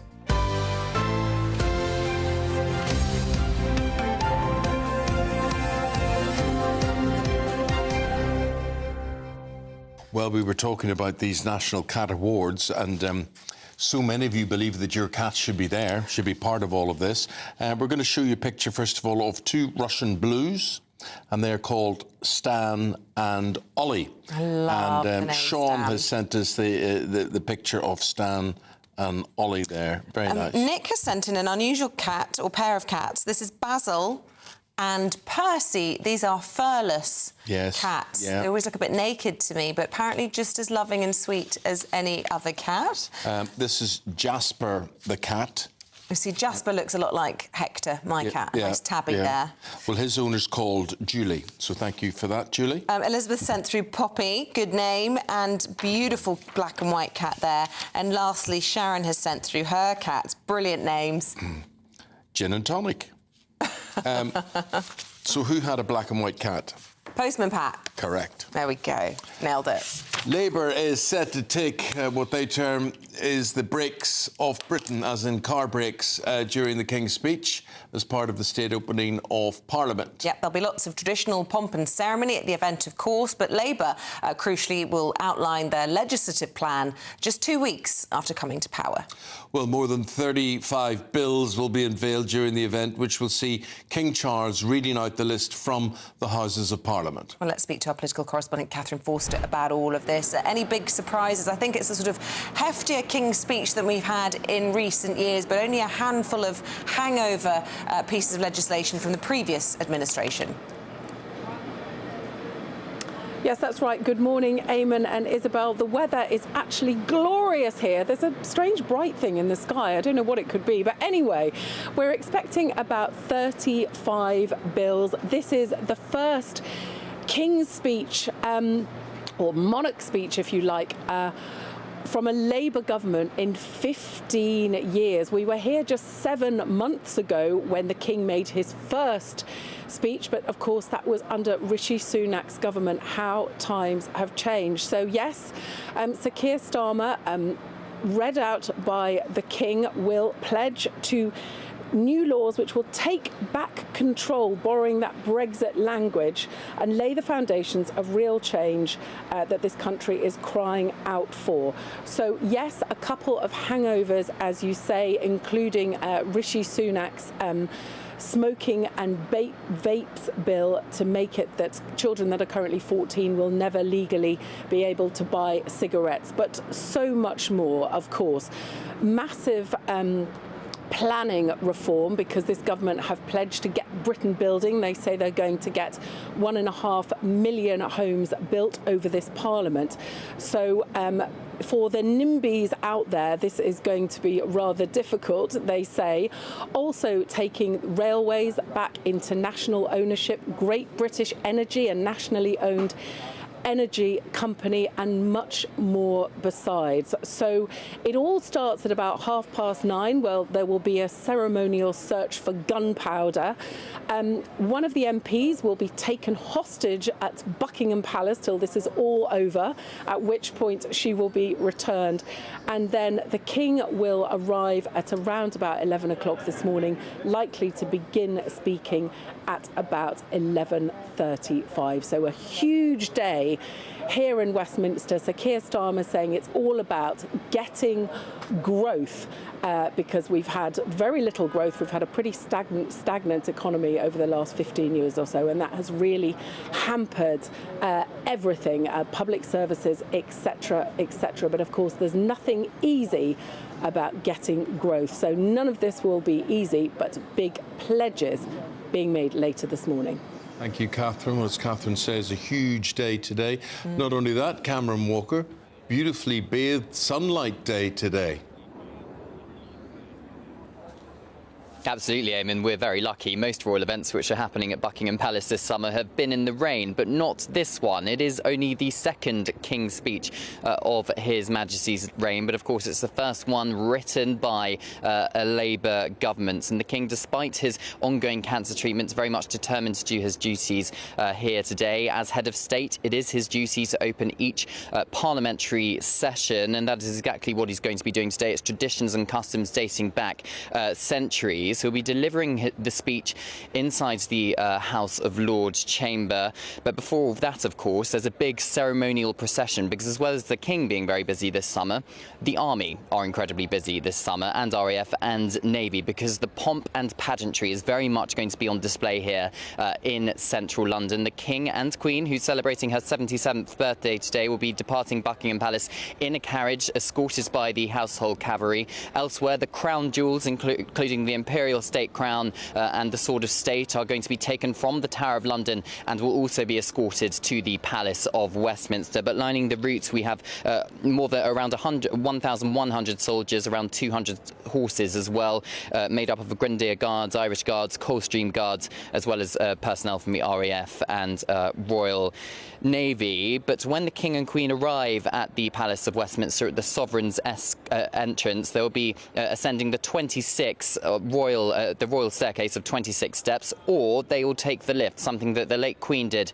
in her final years of her reign, because the Queen, of course, as in Camilla, sprained her ankle on Monday, so perhaps that will be the route she will take into the robing room, where the King will don his royal robes, as well as the Imperial State Crown, which contains more than 2,800 diamonds. So that procession very much on display, as well as the cap of maintenance. The Sword of State will accompany him through the Royal Gallery to the Lord's Chamber. Elsewhere, 2 41 gun salutes will be fired from Green Park, one for the state opening of Parliament, the other to celebrate the Queen's 77th birthday. And Buckingham Palace has released a photograph on their social media channels this morning of the Queen, taken yesterday in the house of Victor Hugo in Guernsey. Of course, the Queen, a huge champion of literacy. Elsewhere in Edinburgh, 21 gun salutes being fired from Edinburgh Castle to celebrate her birthday too. Happy birthday to her. Thank you very much indeed, Cameron and Catherine. Appreciate it. And looking fabulous for 77 as well. Yeah, really looking fabulous. Yeah. So happy birthday. I wonder how she feels about spending it in Parliament. Well, if somebody was saying you can have a day out today, I suppose it's a day out, but a very heavy crown. Get a crown on and go around I don't think she's that fussed about all the sort of jewels and all that. It is what it is. It is what it is. And we get to see her, and I'm looking forward to it. Anyway, lots of interesting economic figures released this morning. This has shown that inflation has remained unchanged at 2% since June. That is the Bank of England target. It's the second month in a row it's been there. The question we're asking today is, will it make a darn bit of difference to your life? Our East Midlands reporter Will Hollis has more from a place called Colville. School's out, but the need for uniform is inbound. With 3 kids, the cost for Catherine reaches a few £100s. I'm just looking for a blazer for my son. He's going into Year 7 this year, so it's the first time I'll have to wear a blazer at school. It's probably the most expensive item of school uniform. It can be anywhere from about 32 up to about 50 quid. At Colville's indoor market, the freelance travel writer is trading in old uniforms as her kids grow in exchange for used ones at the right size. When I worked out for all of the school uniform, everything that we're going to need, it's kind of going to be about 200 quid, and that's a lot of money to find in one go, especially over the summer holidays when the kids are off. I think you've got to be clever with the ideas around trying to help with the budget a little bit. The council in North West Leicestershire is launching the swap scheme at the start of the holidays to help families avoid food banks by bringing down their bills elsewhere. It's already won an award for its work across the district. Helen is the council's food poverty officer. For the people that are really struggling on the poverty line, it might be the difference of feeding children and not feeding children. And for me, that is the key thing, really. If it helps them out and takes that pressure off a parent, not worrying about money, happy days. 2 years of high inflation has pressed the family purse. Prices rising on food and energy strip the power of the pound and inflation heads upward. The Bank of England has kept interest rates high, raising borrowing costs for mortgages and loans while trying to curb inflation. Prices won't strictly come down, but will rise more slowly. Back at the market, the craft and chat knitters are untangling the price problems they face. Husband has to do overtime every week now. Food is essential, but at the end of the day, it's not the biggest priority in people's lives because you don't want to be homeless. The inflation figures for June are from the end of the Conservatives' time in office when they had been falling. With the new government and Chancellor, fresh inflation rates arrive too early in their premiership to claim them as successors or to warrant blame. How long before that free pass expires depends on the direction the value of Britain's money is moving. Will Hollis, GB News in Colville. Talking about money moving, your last chance... No, it's not your last chance. I don't know. Last chance today. Last chance today. That's a very good point. There we go. To grab all of £30,000 in the Great British Giveaway. Yes, and here's how it could be yours. £30,000 in tax-free cash really could be yours. It's our biggest cash prize of the year so far, and you could be getting that winning call from us to tell you that you're our next Great British Giveaway winner. Oh, I can't believe this. Oh my God, this is amazing. That is absolutely fantastic. We're over the moon. I've never won anything like this in my life. Oh, you shocked me. I never won a penny in my life. If I was there, I'd buy you a drink. For another chance to win £30,000 in tax-free cash, text cash to 63232. Text costs £2 plus one standard network rate message. You can enter online at gbnews.com/win. Entries cost £2. Or post your name and number to GB07 PO Box 8690 Derby DE1 9TT. UK only. Entrants must be 18 or over. Lines close at 5 p.m. on the 30th of August. Please check the closing time if listening or watching on demand. Good luck. Don't go anywhere. We're talking about all things glitterball. It's all gone a bit, well... Strictly. More on that. A bit strict, yeah. What's going on? Big investigations going on there. And what's going to come out of it, Stephanie Tetchy will tell you right after this.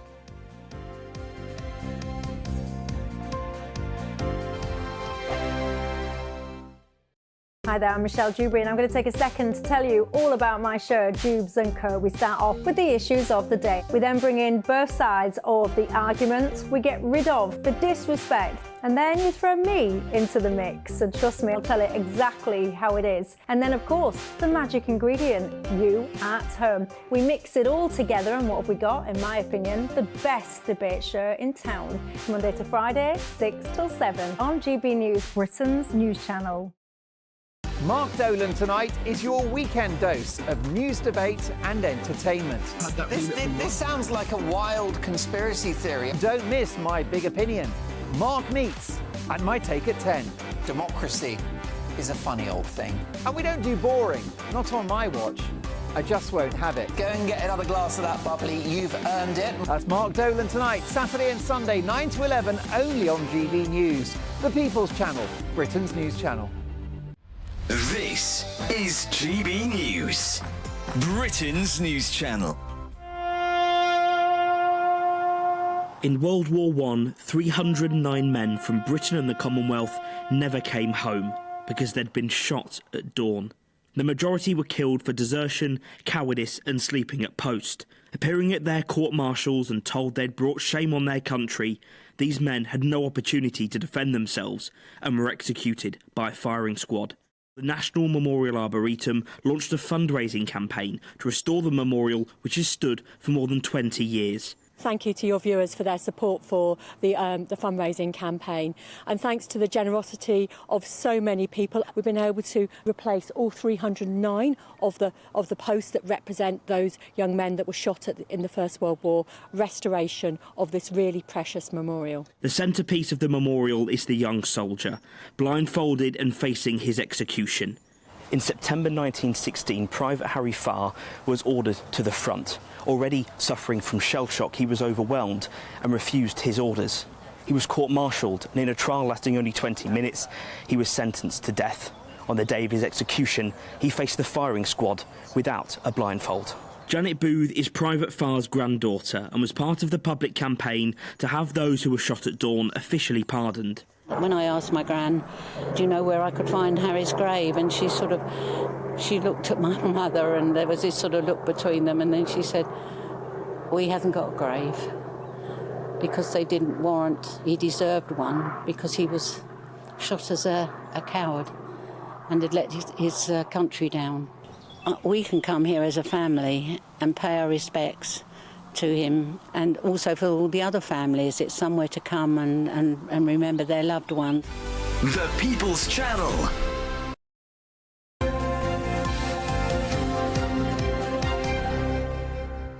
Oh dear, after a really long and successful run, Strictly Come Dancing is now absolutely filled with reports and allegations and scandals, isn't it? Every day the paper's full of more investigations allegations. going on and on. The latest news is that celebrity dancers will have chaperones during rehearsals. So we've got Stephanie Tecci here to talk about what she's hearing from the showbiz perspective on all of this. It's getting really bad, isn't it? Yeah, it's getting a bit too hot in the ballroom now. And it couldn't have happened at a worse time. This year is the 20th anniversary of Strictly. They've got so many things in store. There's been speculation that they want to do stuff at Buckingham Palace. So, as with any reality TV show, if there's been any concerns flagged up of physical or verbal abuse, a broadcaster has to move to action. Some people are saying it's quite, harsh with the BBC now, spoiling the fun, providing chaperones for both the contestants and the dancers, but it's what's needed for duty of care for all. It's gone. You see it this way, they know that all these allegations are going to come out. So, already we've had 2 dancers this morning in the papers. They're saying potentially there's a 3rd dancer who's going to be brought into the drama. So what the BBC has done is they've kind of stopped all this now. They've said, look, we are going to be providing safety for both the dancers and the contestants. Well, rumour has it that they're struggling to attract female contestants, so I'll put it out there. I don't mind. I think it'll be great. Shout Isabel. at me. I'll take it.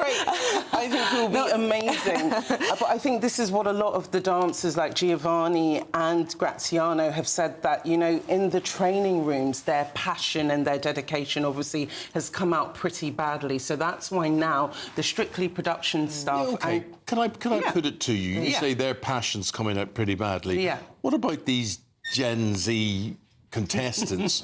Are they not the ones that are coming out pretty badly? Because people are going to look at them and say, well, what sort of tuition can you take on this? Eamonn, if you want my honest opinion, I think it's OK when these celebrities are getting the paycheck to be on Strictly because they like the profile, but they need to understand hard work comes with Strictly. You're not just going to go on and not be able to do the dance move. But, I haven't seen the videos relating to Zara, but there are allegations of her being kicked and stuff that's made her feel physically unwell. And I have to say, having watched it for 20 years, the standard of dancing now, they're almost professional celebrities when they come every week. And so if you are somebody like Zara, who isn't a good dancer, she had 2 left feet, she's a sweet girl, hopeless dancer.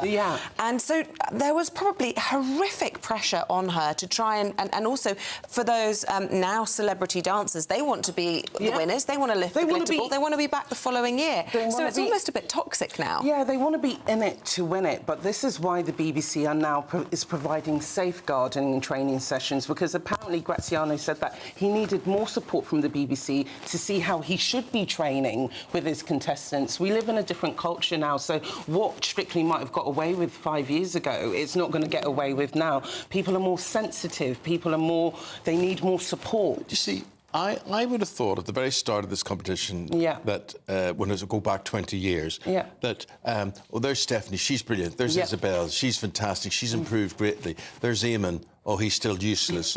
But no one's ever useless anymore. No one's ever useless. No, because the public, the reason why Strictly does so well with the public, because it's quite an inspirational show. It's quite positive. Like last year we saw Angela Rippon, you know, an older contestant showing that but actually... we're not seeing any bad ones. That's what I'm trying to say. She could already do the splits. Because the standards are high. The standards are high, and they're getting that from the training.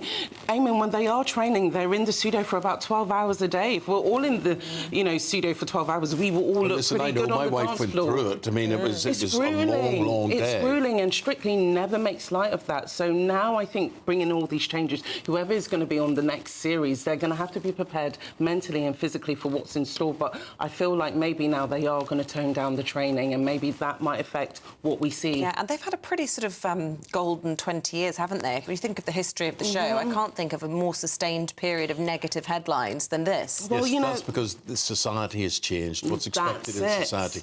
It's not that the programme has changed. I'm sure things are exactly the same. Do you think there was kicking and stuff in the original? When you say kicking and stuff, we don't know. I haven't seen it. We haven't seen it. We don't know what determines kicking or whatever. But what I'm saying is, if I was to say, come on, Stephanie, come on, come on, am I bullying her by shouting at that level or Right not? now we might not say that, but in 5 years people will say, actually, that's disgraceful. So it's all changing now. But to be honest, if we're all serious, the drama of Strictly is what gets people hooked on it. We've had the Strictly curse where people have left their partners for dances. No, it won't. Oh, there's going to be no more affairs. So, you know, the drama actually fuels the interest in Strictly, and it's a beloved TV show. The ratings speak for itself. As soon as it's on a Saturday night, people are watching it. So I don't think Strictly will be off our screens. No, it's a great feel-good factor. It is. It is, and that's what dancing does. Yeah, but I love it. It's just unfortunate it's been plagued by these allegations. But like most of these Me Too cases, once you get one person, then most people are going to come out with their stories. I've interviewed many celebrities who've been on Strictly who've said it's quite grueling and it's changed their life and they found it toxic, but they still signed up for it. Well, if you get any word on who that third dancer is, let us know. Bring it to us first. Look forward to hearing from you again soon. Stephanie Tetchy, thanks very much indeed. I could see Ben Leo and Bev Turner I couldn't see him on it. He was not him on it. No, just I could see them shaking their heads and rolling their eyes. Bev Turner on it. Now, you were made for that show. Strictly? Yeah. I don't think say that BBC would ever have me on Strictly. Come on, Eamonn. Who knows? Who knows? I've got this theory. Would I like to get dressed up? Of course, it would be amazing. It would be amazing. Can you dance, Bev? I reckon you've got good moves. Oh, it depends how much I've had to drink. I'm amazing at 3 a.m. 7 p.m, not so good. What would your fella say about it? Because, of course, it's notorious for romances and affairs. He'd about it, I think. Yeah, my husband says he's not keen, but I don't think we need to worry. I'm not sure he would be that keen, actually. It's very intimate, isn't it? And I think the myth being that it's normally the celebrities that want to that sort of fall in love with the dancers. My understanding is it's the dancers who fall in love with the celebrities often. That's how it works. The dancers have a very good time. You know, I bet they do. Yeah. Nice looking the amount of affairs I know about that haven't been revealed. Same here. Yeah, exactly who you're talking about. Fit as a butcher's dog, some of them as well, aren't Absolutely, yeah. But we've got a bit of glitter and glamour today. What a Strictly special for 2.5 hours. The King's Speech. The King's Speech. There'll be a few diamonds, but obviously it's a massive political day today. This is going to be Labour setting out what the future of this country is going to look like. I mean, it's huge today. Including votes for 16-year-olds, which some would argue is absolutely absurd. You know, by law, they're still meant to be in school. They don't pay tax. They can't fight for their country. They can't drink. They can't smoke. And they will vote Labour. No, they won't. Seriously? Not if you know any 16-year-olds. They all vote in Reform. that's what they will vote. I mean, just be careful what you wish for, Labour, on this issue, I would say. And I think, you know, my feeling a little bit is that we need teenagers to get involved in politics. We need them to be engaged because they're never going to need to understand the relationship between the government and the individual more than they do in the next 10 years. I completely disagree. I know you do. Because they're not having their informed opinion on politics today. My next door neighbour told me her 15-year-old son does exactly this. They go on TikTok or YouTube, flick through the videos, a 30-second They shouldn't snippet. be allowed to vote until they pay tax. I think you should raising the age rather than lowering it. I think 25 before you really know what you think about it. I'm with you. The working I'm 100% with you. We've got a country of adults who, some of them only ever watch the BBC News. They don't know anything. OK, you well, I I think... think... You know, watching GB News, more we've got to informed the than end of our anybody. slot. These two are up next from 9:30. Have a good show. Thank you. Thank you very much indeed. And Isabel, off at her holidays, and I'll see you on Friday. Bye-bye. A brighter outlook with Box Solar, sponsors of weather on GB News. Morning. Here's your latest GB News weather forecast coming to you from the Met Office. Yes, there will be some wet and windy weather pushing into northwestern parts later on, but for many, today it is a fine and sunny picture. Yes, plenty of blue skies around first thing, and there will be lots of sunshine to come as we go through the day, though some cloud bubbling up and also a scattering of showers around. The showers could be quite hit and miss in nature, so many of us will avoid them, and they don't look especially heavy, especially compared to some recent days. Temperatures, especially in any sunshine, will be getting a bit higher than they have been recently. Highs of around 25, possibly 26 Celsius, and quite widely, we're looking at high teens or low 20s. As we go through this evening, and for many, it is looking largely dry. One or two showers continuing perhaps across some parts of England and Wales, but most places having a decent end to the day with some late sunshine as well. A different story further north, though. A bit more cloud pushing into parts of Northern Ireland, the winds picking up here, and a similar story for western parts of Scotland out towards the Outer Hebrides and elsewhere across Scotland. Perhaps a few more showers possible than further south, but also some sunny spells to end the day here. Through the night, we are going to see the cloud, the blustery winds and the rain spilling a little bit further eastwards across much of Northern Ireland, across parts of Scotland and perhaps into far western parts of Wales too. Elsewhere across other parts of the UK, it should stay dry overnight and there will be some clear skies, but because we have some relatively warm air across the country, temperatures aren't going to drop much, so a pretty mild, warm start to the day on Thursday. As we go through Thursday itself, more wet weather towards northwestern parts, some blustery winds and the rain continuing, especially across western parts of Scotland. Could see some totals building up, but across the rest of the country, across particularly England and Wales, lots of fine sunny weather yet again. Temperatures could be a touch up on today, but it's likely to be even hotter by Friday. Could get into the low 30s. Bye-bye. That warm feeling inside from Boxed Boilers, sponsors of weather on GB News.